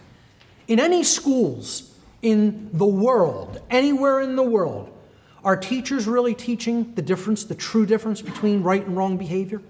Are we teaching morality to our children? How many parents are even doing it, let alone teachers in schools? We're sending them off to a state-run educational system that wants to teach them compliance, obedience, and make them malleable so that their minds are easily molded to whatever the state wants them to be. That's why it's called outcome-based education. Well, shamanic education can be looked at as a different form of outcome-based education, because the ringer or the gauntlet that the shamanic culture was putting their children through was, you're going to come out the other end a moral human being, or you're not going to live in this culture. We're going to put you out into the wilderness as a result, which equals death in those societies, especially the ancient versions of them. In the modern world, these practices are largely dying due to there not really being any shamanic cultures practically left, and the rapid influx of modern civilization and technology and cities, etc. We're wiping out these old shamanic cultures, the very few that are still left in very remote regions, pretty much only in South America and Africa, and certain isolated places in Asia. So the small percentage of those children who proved unable or unwilling to learn such moral sensibilities during their childhood may have often been ostracized from the shamanic culture upon reaching adulthood. They were recognized as the psychopathic, primarily psychopathic beings within that culture. And the shamanic culture would not tolerate their presence. They would just take them to the edge of the village, say, don't come back here. If you come back, it will be considered an act of aggression and you'll be dealt with. So the forest will deal with you. You know, and that's it. And you're on your own, and if you can survive there, that's fine. But if not, don't bring your immoral presence back into our culture. And I advocate for this methodology. So such child rearing methods, and again, this is because, I'm not saying you want to be a total domineering parent over your child. What I'm saying is, a child is literally like a blank hard drive. Literally. And it's a hard thing for people to swallow. They don't want to accept. We come in with some inherent capabilities into this reality. But largely, what we become in our adult years is the product of what goes into the individual during their childhood developmental years. And this is something that is highly unpopular for most people to hear, and they'll fight with it to their bitter death, not for it to be that way. Because they don't want the responsibility of having to program the young properly, to put the software into that hard drive, to lay down the operating system, to lay down the format, to lay down the operating system, and to lay down the good software without bugs into that mind. They don't want that. You know? They think it's just magically going to work itself out, or they could turn the child over to the state, or God forbid, even worse, the television, and magically they'll grow up fine. Well, it doesn't work that way, folks. And that's part of the problem of this whole society, is we largely have a society of abandoned children running around this planet that didn't have a moral upbringing by their parents. I know I didn't. That's what led me into the dark occult. I was an ignorant child thinking I knew what was really going on in this world. That's what pushed me right into the arms of Satanism. You know, because I didn't receive a moral upbringing at all. You know, everybody can say to an extent, our parents tried to get us to be good people. It's not good enough. Doesn't cut it.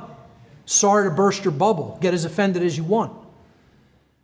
If parents can't definitively teach objective knowledge of what is right and what is wrong to their young, there is absolutely no possibility of that child truly growing up as a true moral being. I didn't receive that information, that knowledge from my parents, my grandparents, or anybody else in my family. I received it from strangers who cared enough to either talk about that knowledge, record it in video presentations, record it in audio presentations, or write it down in books. And that's who raised me. Strangers raised me. No one in my family. And that's largely the case in most people's family. Those who do have family members who truly raise them are blessed individuals. And be thankful for those individuals in your life. What the shamanic culture, just to wrap up this slide, such child rearing methods are one of the many reasons that shamanic cultures often display extremely low incidences of crime and mental illness compared with other cultures. They knew a simple principle. If garbage goes into a complex system like a computer, inevitably, invariably, garbage comes out of it.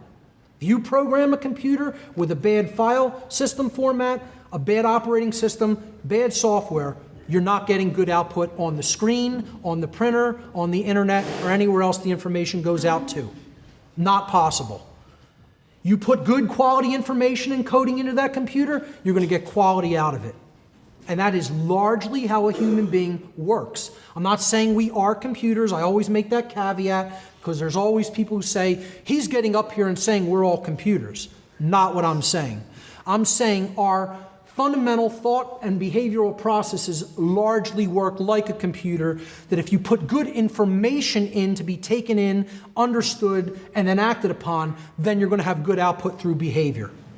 If you have bad information that you've fed that to, and that goes for bad food that you're putting into the body, bad information that you're programming in through media and through the school system, etc., you can only get garbage output on the screen of life called human behavior. And this has to be deeply understood because we're not truly educating our young at all, certainly not in a moral sense. That's shamanism in general, in a nutshell. Again, I'm only going to cursorily touch on these. That's all time allows for. The Comitian tradition. Okay, this is the ancient Egyptian system of moral teachings. The ancient Egyptian system of occult practices and beliefs. The Comitian people were from Egypt, which was then called Kemet, or Kem, simply Kem. You could say it was Kemet, KMT is how it's transliterated into English. Kem or Kemet means the black land. The word black in Egyptian is Kem. So the original name for Egypt was Kemet. There it is in Egyptian hieroglyphs. Kemet is derived from the word Kem, again, a shortening of Kemet. And the word Kem means black or dark in ancient Egyptian. The term may have referred to the darkness of the soil of ancient Egypt caused by the mineral deposits left by the yearly overflow of the Nile River in the Nile Valley. The English word Egypt is derived from the Greek Aegyptos, which means, that was the Greek word for the ancient capital city of Egypt named Memphis. And that in turn, Aegyptos, which meant Memphis in Greek, the original name in Comitian or in ancient Egyptian for the city of Memphis was called Hutkapata by the ancient Comitians themselves. Hutkapata means the temple of the spirit of Ptah. Ptah is one of the highest creator gods in the Egyptian pantheon of gods and goddesses. He was considered a very important creator god. He was actually considered the first and greatest of the alchemists, those from Kem, the teachers from Kem, where the word alchemist and alchemy comes from. So Ptah was considered one of the original master teachers. He is often equivalated with Thoth, with Hermes Trismegistus in different occult traditions. Today, the word that modern Egyptians use for the nation of Egypt is Misr, which is derived from the Hebrew name for Egypt, Mizraim. Mizraim in Hebrew means a narrow place or narrow straits, probably referring to certain areas of the Nile River. But I would suggest that synchromystically, if for no other reason, this name, narrow straits, ultimately refers to the moral teachings of ancient Kem and the Comitian tradition, because they did teach a strict set of principles regarding natural or moral law. I'll get to that in a moment. I just want to look at some of their symbolism in the example of the Comitian Trinity. Just like Christianity, which derived its trinity from the ancient Comitian culture, the Comitians had a trinity of gods and goddesses, 2 gods and a goddess, to be exact. This was Osiris, Isis, and Horus. Osiris, depicted there in the middle with, atop the pillar, was the creator god of this trinity. He was the Father, God the Father, in other words. But what he symbolically represented in this allegorical symbolism of this trinity was the creative essence of the human being, which is the thought process, the mind. The thing that ultimately has to go to work first for anything to get created. Anything we want to create or put into manifestation has to ultimately work through the mental realm first. You want to build a computer, you want to build a podium, you want to build a home, any piece of technology, it has to exist first in the realm of mind. It has to be thought about archetypally, the need for it, its purpose. Then you have to go through the process of what you're going to do to make that happen and come into manifestation. All mental processes. So creation follows the mind, hence The mind, the thoughts, that's the father figure, the creator god. And that's what Osiris represented. Isis was the goddess figure in this trinity, depicted on the right. She was the divine mother, or in other words, the emotional aspects of the being, the spirit in which we do something, our spiritual essence, the sacred feminine essence. And then when those two things come together, our cares, our desires, our spirit, combined with our mental faculties of the mind, then what happens? We act in the world. And something is generated as a result. And this was Horus. He was the male child because he represented action, the masculine principle. And he was considered the savior figure, the one that was ultimately born to redeem the world through right action. Now, right action is what's ultimately going to redeem the world. And you can only take right action if you have right knowledge about the difference between right and wrong behavior. So he represented right action, that which we do with our body. It's a sacred masculine force. Very powerful if we understand the Trinity as such, that it is just different aspects of our own consciousness, thought, emotion, and action. Again, here's more Comitian allegorical symbolism through their statues. You see the god Osiris, the creator god, in the middle. And this is representative of the mind, specifically the brain physiology. You have the left brain set on Osiris's left-hand side. Whoever made this graphic, I didn't make the colors in the background, I just found this graphic like this. The person probably already had a very good understanding that this represented the brain because they actually depicted the frequencies that often represent the left and right brain. Red usually represents the left brain tendencies or capabilities, and blue is usually symbolic of the right brain, the intuitive and creative capacities. So if you put yourself as Osiris in this image on this statue, set the dark god of the dualistic light, the dualistic sun aspect, okay? He was the dark sun. He was the setting sun. That's why his name is Set. The word sunset comes from Set. Okay, so Horus was the rising sun, the solar disk that was coming up into power on the eastern horizon. And as such, he represents the positive aspects of light, or the nurturing aspects of light. Okay, light coming into our presence and operating through the creative mind, operating through the right mind, through the compassionate and nurturing qualities, the sacred feminine, in other words. And Set kind of represents in this image logic and the left brain mental capacities without the balance of that sacred feminine force of truth and upright action that Horus represented.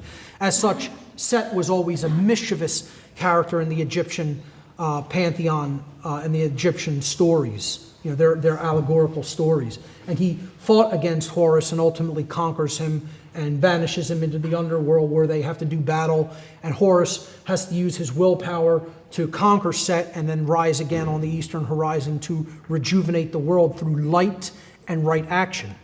It's an allegory about knowledge and how knowledge can be used for good or ill. And if you use just pure intellect without the balance of the right brain, morality and compassion, then you're going toward a dark path. The Egyptians had no word for death, but in the Comitian tradition, during the direction that the setting sun was setting over the western horizon, they called, if you had passed on into the next realm, they called it westing. Moving to the west was their term for death. That's it. And again, that's the opposite direction of the rising sun. It's going into a place of darkness and a place of the unknown. And we'll look at that when we look at Freemasonic symbolism a little bit later. Another aspect of the Comitian tradition was the goddess Ma'at, perhaps one of the most powerful allegorical representations was Ma'at. There was no higher god or goddess than Ma'at because she represented natural law itself. She was the law. Okay, so the goddess Ma'at represented truth, law, and justice among the Comitian people. The purpose of coming into harmony with the teachings of Ma'at, this mother goddess figure, was to learn how to avoid self-inflicted chaos by learning the laws of morality, and thus not generating chaos for yourself by choosing wrong action. And the society would thus not generate social chaos by choosing wrong action in the aggregate. As a whole culture, they would definitively, objectively know the difference between right and wrong behavior as a whole, and therefore they would embrace Mott and not go into a state of self-inflicted chaos. The Cometians taught what is known as the negative confessions of Ma'at. I call these apophatic confessions, coming from the Greek term apophasis, which means to say that which something is not. To say that which something definitively is not and has nothing to do with and is nothing like. That's the process of apophasis. You're going to say, well, if I want to describe right action, what do I want to really convey about it? I want to say it is the opposite of action that is employed toward a harmful end. It does not create harm to another being when I take that action. That's an apophatic definition of what a right is. Okay? So there was a whole laundry list of apophatic confessions, or in other words, things that you had to say in the afterlife realm to this goddess when you went into the realm of judgment upon dying, that you did not do. She didn't want to know what your works were. She wanted to know what your works were not. So she wanted to look at, here's all the harmful things you could do in a life. I won't read them all. It's a whole, huge, again, list of things. But she wanted to know, did you not engage in these things? And if you did not engage in these things, then I can say you truly were a good being. You truly understood the difference between right and wrong because you didn't do any of these wrong behaviors. Okay, this is what people want to make constant justifications for, and say, oh, we don't need to know the real definitive difference between right and wrong. We could just listen to somebody else or, do what they're telling us to do and take it on faith. To really know natural law is to know what actions we do not have a right to do because taking them is harming another being or their property, their rightful property. So what I would say in my analysis of Cometian philosophy, particularly when it came to their apophatic sense of morality, is this was the real narrow straits that we're talking about. It was a very narrow pathway that they defined morality to be. And in the allegorical story of the afterlife, when you went into the hall or chamber of Ma'at, the god Anubis would take the initiate or the dead being's heart, and they would weigh it on Ma'at's scale. And this represented, did they have a light heart? Did they truly understand the difference between right and wrong? Did they try to live that way all the time? Did they not make excuses and justifications? And she would put this feather depicted in her headband there, a blue feather on the other end of the scale. And if the heart outweighed the feather, that meant that the person really did not have a true understanding of morality, and their soul would kind of be recycled and have to go back and learn more spiritual lessons in another life. And if it did weigh either the same or, not outweigh the feather, then the allegorical story was that the being had become a being of light through their knowledge of the difference between right and wrong. And allegorically, the Cometians taught that then that being would be able to go to a different star system or actually become a star and shine their light to other civilizations. A very beautiful symbolic allegory dealing with morality, specifically an apophatic variant of moral teachings. One other piece of symbolism that I used as the cover image for this seminar was the Great Sphinx of Egypt, who I call the guardian of the mysteries, and many other occultists have referred to as the guardian of the mysteries. Again, some people think that this was originally the image of the original alchemist Ptah, possibly having changed over the years, the visage possibly being weathered away. by different natural forces, particularly water. A lot of revisionist Egyptologists and revisionist historians have clearly demonstrated that there were deluges and floodwaters in that part of the world over 10,000 years ago, 11,000 years ago. And the Sphinx's weathering is clearly water-derived. But it looks like the face has been redone on the Sphinx to represent a modern zodiacal reference of Leo combined with Virgo, the feminine visage of this great Sphinx. Also, you could look at that as representing the feminine aspect of natural law.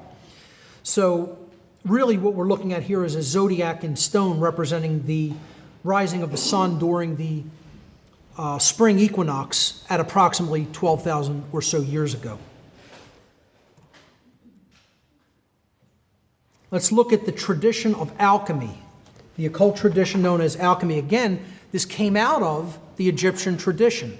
So it's going to have a lot of similar teachings regarding morality. And ultimately, that's what, again, to reemphasize, that's what all these traditions were about, teaching morality to their adherents, teaching the difference between right and wrong, and teaching how natural law operates so we could transform from a being that is in ignorance of that knowledge to a being that is actually enlightened to that knowledge and then could practically put that knowledge into work in real life.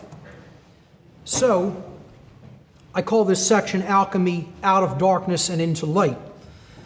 Alchemy literally means from chem. Al is a prefix that means from or related to or out of. And then chem, of course, meant black in ancient Egyptian and was often the name used for Egypt. So it was from darkness, out of darkness. Alchemy is an occult tradition taught through allegories. An allegory, again, is a cryptic story, poem, or picture that can be interpreted or decoded in order to reveal a hidden meaning, typically a moral lesson. Again, as we were breaking down those statues in the Comitian tradition, allegorically, what lesson were they trying to communicate to people by building statues? And you'd have to know the background of the story of these gods to really be able to decode what the allegory is.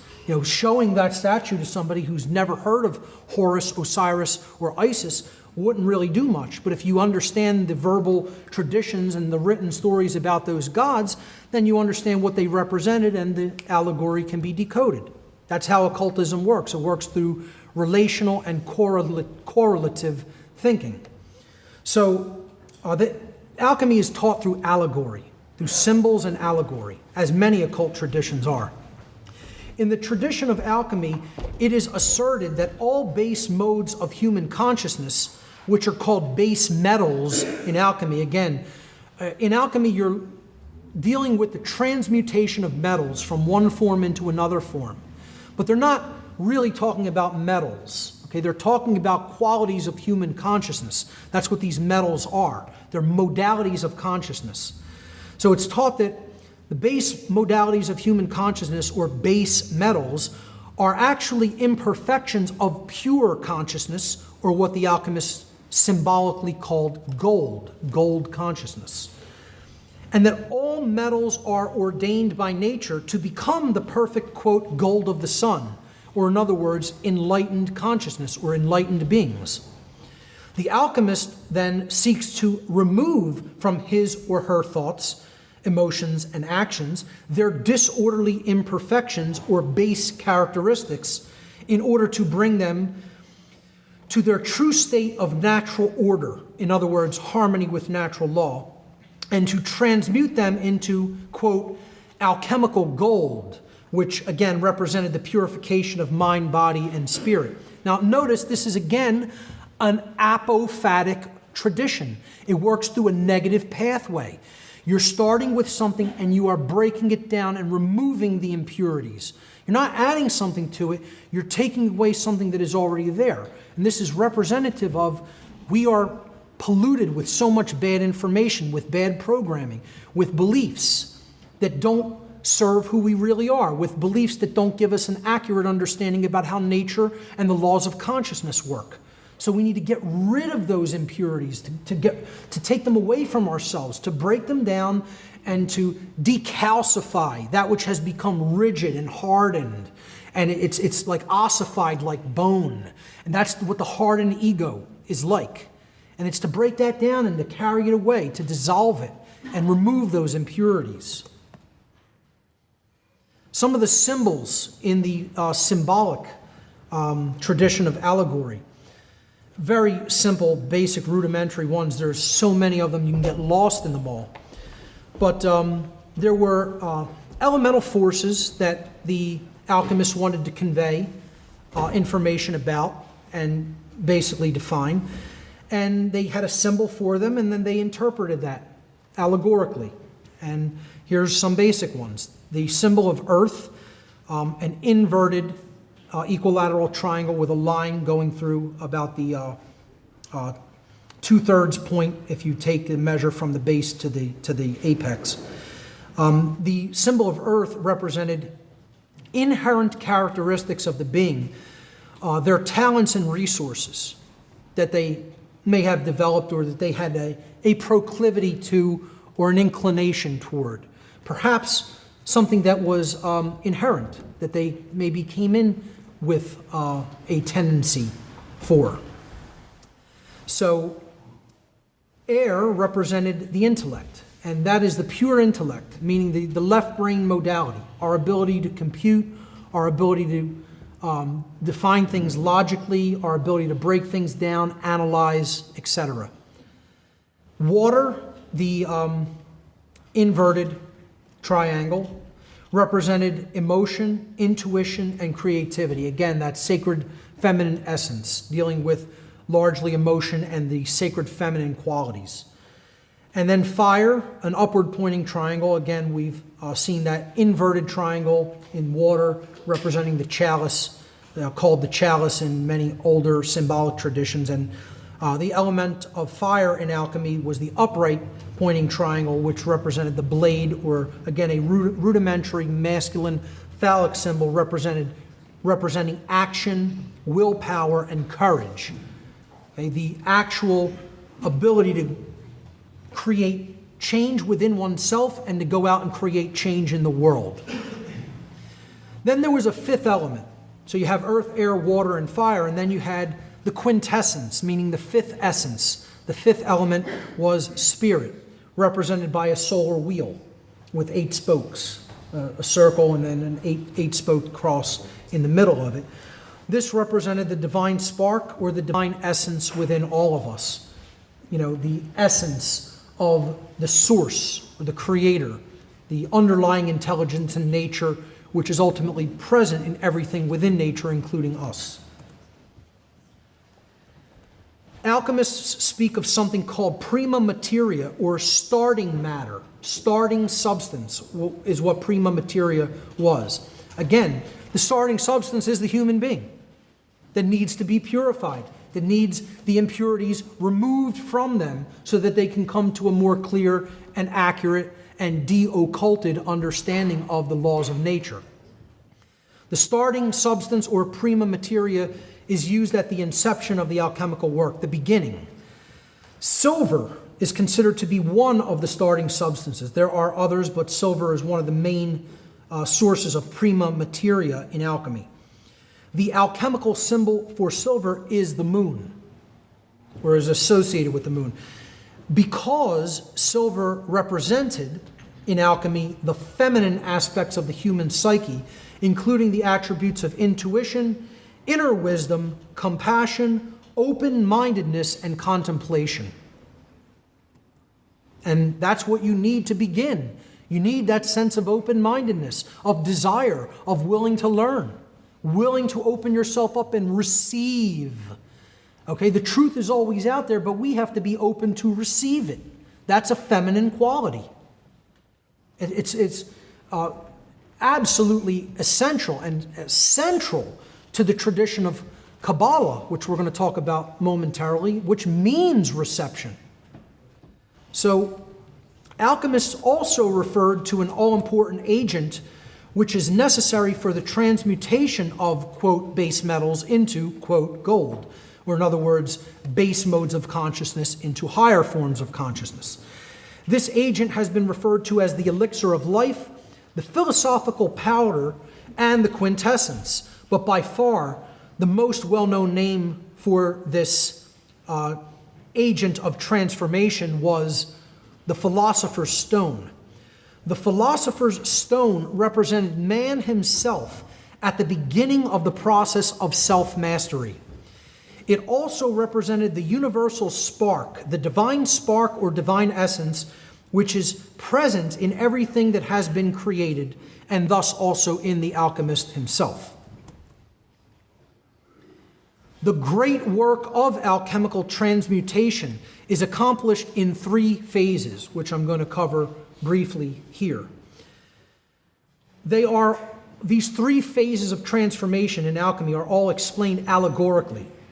The first phase was called nigredo. Nigredo means blackening in Latin. This is a state of putrefaction, of breaking something down, corruption, dissolution, individuation, descent into matter, descent into the undifferentiated and into chaos. It represents the soul's descent into the material plane and the suffering experienced in the physical world.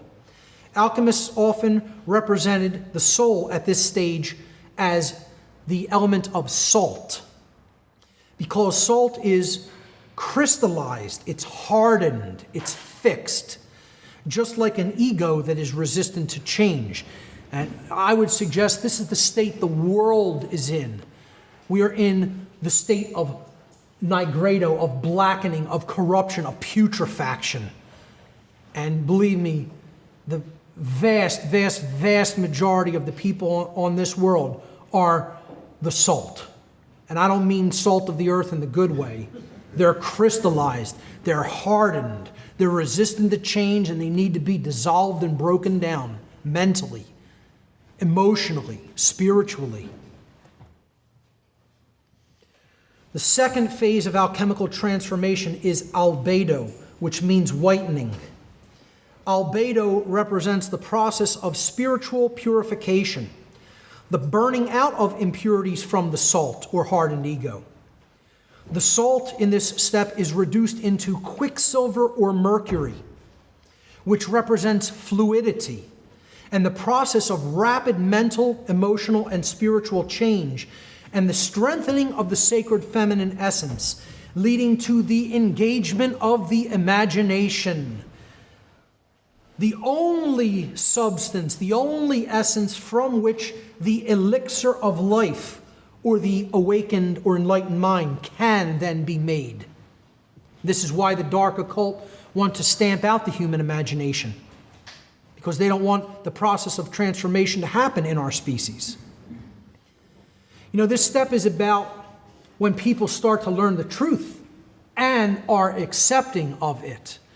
They have the mindset of openness and reception. Again, the date today is no accident. Highly synchromistic. 10-4. Reception. I got it. I get it. I've heard it. 10-4. Okay? No accident. No such thing. As soon as Art suggested the date, I said, I love it. It's all about reception. You know? So, this step is the awakening process, the awakening step.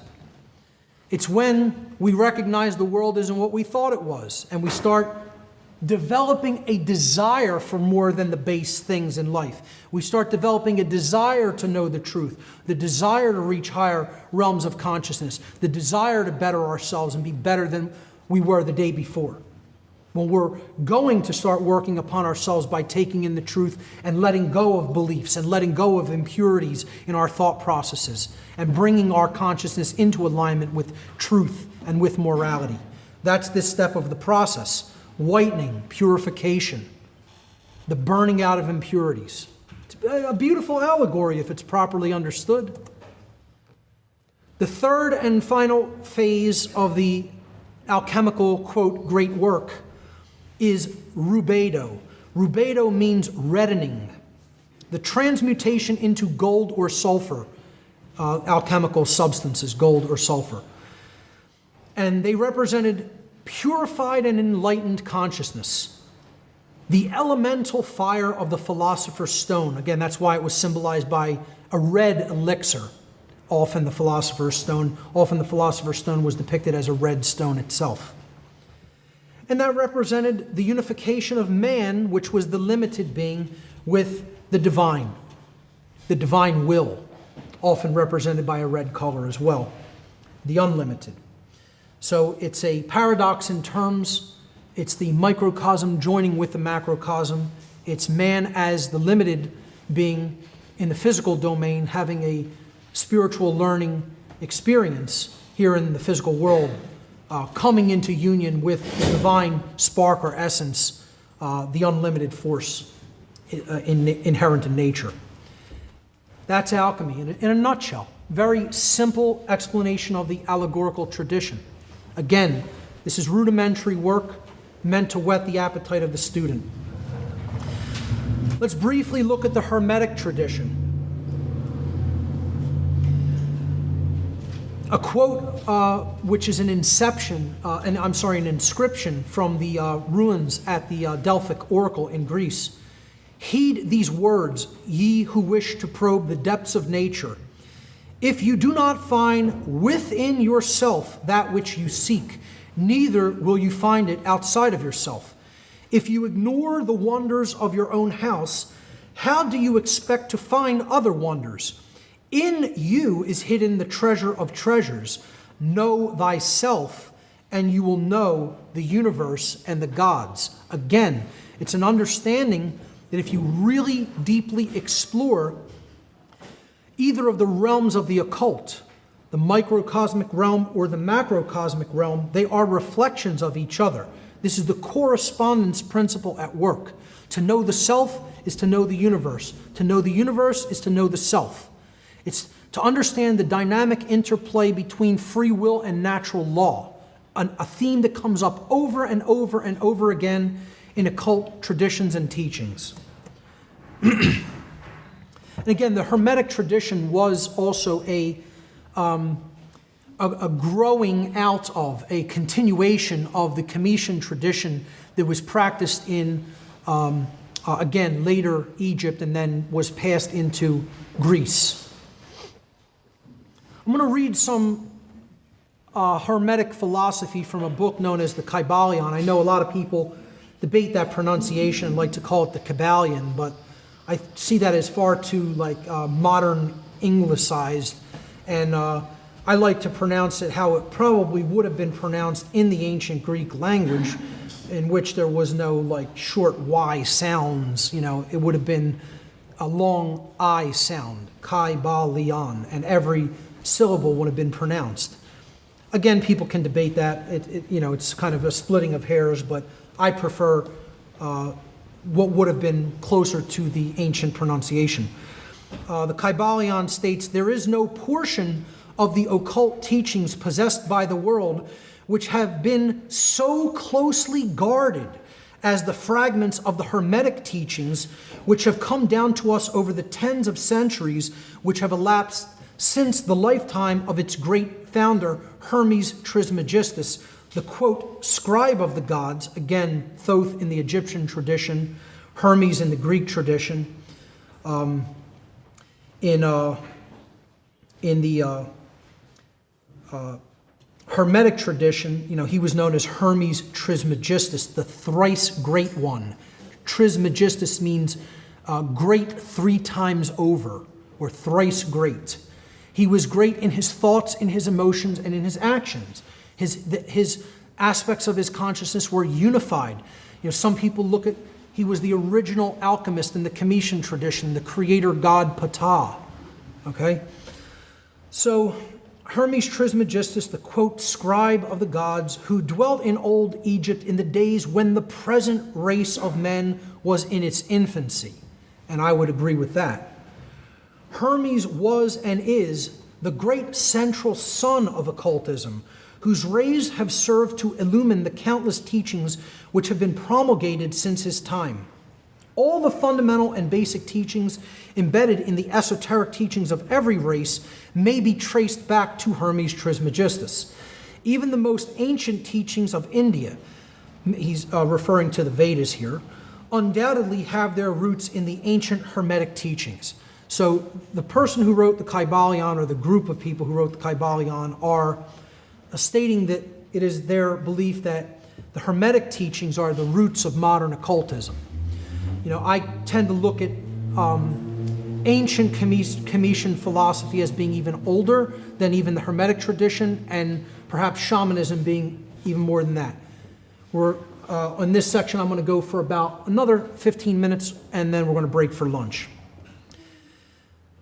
More from the Kybalion. The life work of Hermes seems to have been in the direction of planting the great seed truth, which has grown and blossomed in so many strange forms, rather than to establish a school of philosophy which would dominate the world's thought. Again, he's trying to make it clear that the Hermetic tradition was a collection of teachings, a body of knowledge, not one specific dogmatic religion or one set of teaching. But nevertheless, the original truths taught by Hermes have been kept intact in their original purity by a few men in each age who, refusing great numbers of half-developed students and followers, followed the Hermetic custom and reserved their truth for the few who were ready to comprehend and master it. They're describing occultism. They hid the truth from those who did not really want it, or they knew would not use it wisely. In other words, their motto or their dictate was no pearls before swine. Okay? I see it as kind of an elitist ideology, and I'll tell you why I don't necessarily agree with it. They're going to talk about the people who didn't agree with this approach. In the modern day, I'm certainly one of them. Now, perhaps in those times things would have been different, but I'll tell you what, with the world on the brink of collapse and chaos the way it is now, the likes of which humanity may never have seen, the likes of the kind of chaos we're likely to see in our lifetimes possibly, I don't even think some of the old Hermetic teachers would have advocated secrecy in today's world. They would have advocated taking this knowledge and propagating it as widely and as freely as possible. At least I hope so. I hope they would have taken that position. But that's the position I take anyway. They followed the Hermetic custom and reserved their truth for the few who were ready to comprehend and master it. From lip to ear, the truth has been handed down among the few. There have always been a few initiates in each generation in the various lands of the earth who kept alive the sacred flame of the Hermetic teachings, and such have always been willing to use their lamps to relight the lesser lamps of the outside world, when the light of truth grew dim and became clouded by reason of neglect, and when the wicks became clogged with foreign matter. There were always a few to tend faithfully to the altar of truth, upon which was kept alight the perpetual lamp of wisdom. These men have never sought popular approval, nor numbers of followers. They are indifferent to these things, for they know how few there are in each generation who are ready for the truth, or who would recognize it if it were presented to them. Now, I don't make any bones about that. Yeah, there's few people who are very prepared and ready to receive truth, and if it's presented to them, they're going to accept it readily. Few people are already prepared through knowledge and open-mindedness and humbleness enough to simply open up their mind and heart and receive truth. Not in this world. I know that's not how it happened for me. I suffered beating the red-hot sword with the iron hammer in a forge of suffering. That's what got me to finally wake up and break my ego down. Hardcore fire of purification did it for me. But I speak this information to try to explain to people you don't have to go through that process. If you will listen to wisdom and truth, then you don't have to go through that deep level of suffering. But most people seem to want it. To go back to this quote, these teachers reserved the, quote, strong meat for men, while others furnished the, quote, milk for babes. They reserve their pearls of wisdom for the few elect who recognize their value and who wear them in their crowns instead of casting them before the materialistic, vulgar swine who would trample those teachings in the mud and mix them with their disgusting mental food. But still these men have never forgotten or overlooked the original teachings of Hermes regarding the passing on of the words of truth to those ready to receive it. Their customary attitude has always been strictly in accordance with the other Hermetic aphorism, quote, the lips of wisdom are closed except to the ears of understanding. Now, people could say, well, I have stated in the past, I'm putting out my work for the people who are ready to become teachers themselves, and they are ready to receive it. I've made no bones about the fact I can't make anybody take this information if they don't want to hear it, or if they're not interested. If that desire, that I symbolically represent by this orange color throughout this presentation, that sacred desire force that operates to take the person up out of the base instincts and just living, for this see the world, what you see is what you get type thing, never penetrating the surface, never looking any deeper, never going into the deeper realms of the human subconscious and the human mind, then I can't make them look at that. There's no way to make somebody do that work because that's internal work that has to be done upon themselves. I can only act as an assistant to that process of transformation through providing some information and some support. But I don't agree with this elitist attitude of don't put the information out there because these people don't want to hear it, which seems to be the spirit in which this is said. Okay, I take the approach again of egalitarian aspect or egalitarian mentality on two fronts.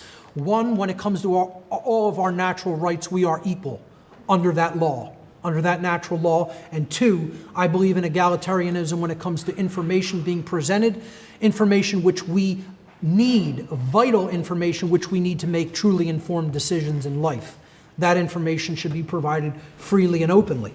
So I don't agree with this Hermetist's attitude of don't cast pearls before swine. I'm going to speak information to everybody. Who's ready to take it will take it, and that will be their karmic choice and consequence. And who ignores it will do so at their own peril. There are those who have criticized this attitude of the Hermetists and who have claimed that they did not manifest the proper spirit in their policy of seclusion and reticence, and I would be one of those, and still am. Regardless of the statement that comes after it, I still say I criticize that attitude and spirit. But a moment's glance back over the pages of history will show the wisdom of the, quote, masters who knew the folly of attempting to teach the world that which it was neither ready or willing to receive. I don't think we have a choice now, folks. We're on the precipice of ruin, and it needs to be taught now regardless of who wants to hear it or receive it. At least all we could do is put it out there. Again, it's someone else's karma, it's humanity's karma, whether they will receive it or not. The Hermetists have never sought to be martyrs and have instead sat silently aside with a pitying smile on their closed lips while the, quote, heathen raged noisily about them in their customary amusement of putting to death and torture the honest but misguided enthusiast who imagined that they could force upon a race of barbarians the truth capable of being understood only by the elect who had advanced along the path. Okay, I think you can hear the kind of elitist attitude or spirit embedded in this, but I do also understand what they're saying. At certain times in history, you would have been tortured for presenting some of these truths about the reality of our world. And so then some Hermeticists took this approach of just keep your mouth closed and let the people who don't want to receive this suffer. Again, I personally do criticize that attitude, particularly in the world today. Maybe if more people would have stepped up, taught this to more people, and they would have gained the courage to teach it to a wider audience, we wouldn't have gone down the path we did as a species, namely into slavery. Another big aspect of the Hermetic principles, again taught in this great little book, the Kybalion, which I highly recommend everybody to read, about the Hermetic philosophy of ancient Egypt and Greece. What time do we have? How much time do we have? About 7 minutes? Okay, thank you. The Hermeticists taught 7 basic overarching operating principles in nature. The principle of mentalism, which essentially I've already covered that. It states anything that is going to be manifested in reality must first exist in the realm of mind. As a matter of fact, all of nature is ultimately a mental construct at the deepest level, and matter is a construct for experience and growth in consciousness. As such, is solidity, is matter truly physically real? It is a quantum fluctuation in the vacuum.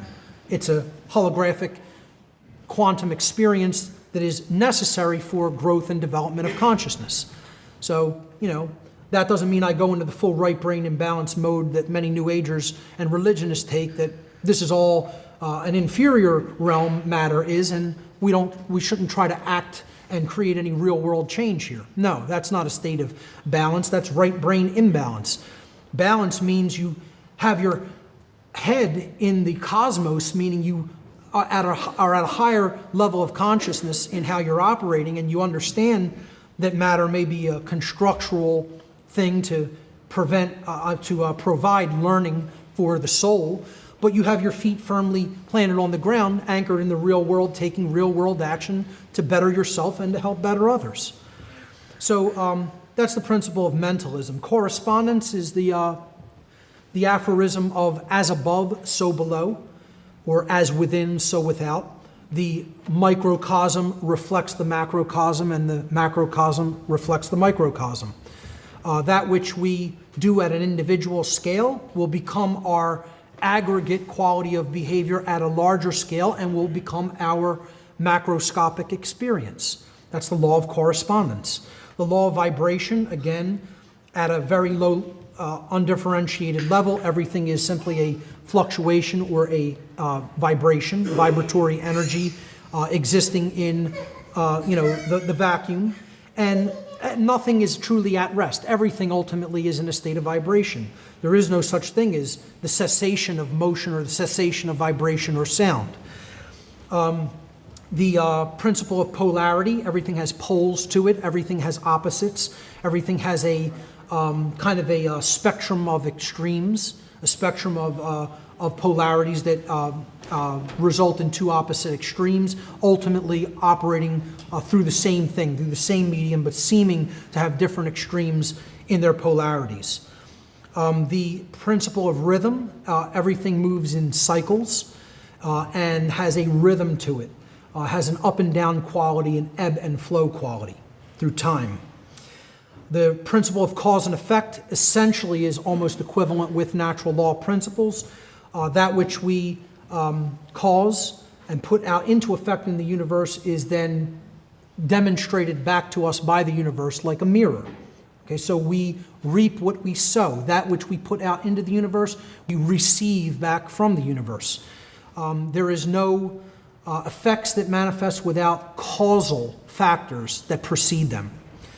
And finally, the principle of gender, which states that there is a masculine and feminine quality, a blending between those two polarities in everything in nature. These principles operate in everything in the natural world, and they are always operating. As such, they were called the Hermetic principles, and the word Hermetic comes down to us in modern English through the word hermetically sealed. It means that it's fixed, it's operating inherently in nature, and nothing we do is going to change those principles at work in nature. All we can do is align our consciousness to them by understanding that they do exist, that they are operating in nature, and then we can learn to live in harmony with them and not create self-inflicted suffering, just like the physical laws of dynamics. They are fixed, they are set in stone. While you are on Earth, you are operating in a 1G gravitational field. If you step off of a large building, gravity will have an effect upon the mass of your body and you will go splat.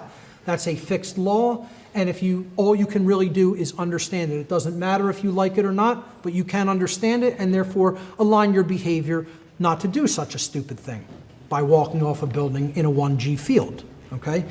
So the laws of nature expressed by the Hermetic tradition are set in stone and hermetically sealed, and this tradition does a really good job of explaining the underlying principles of natural law.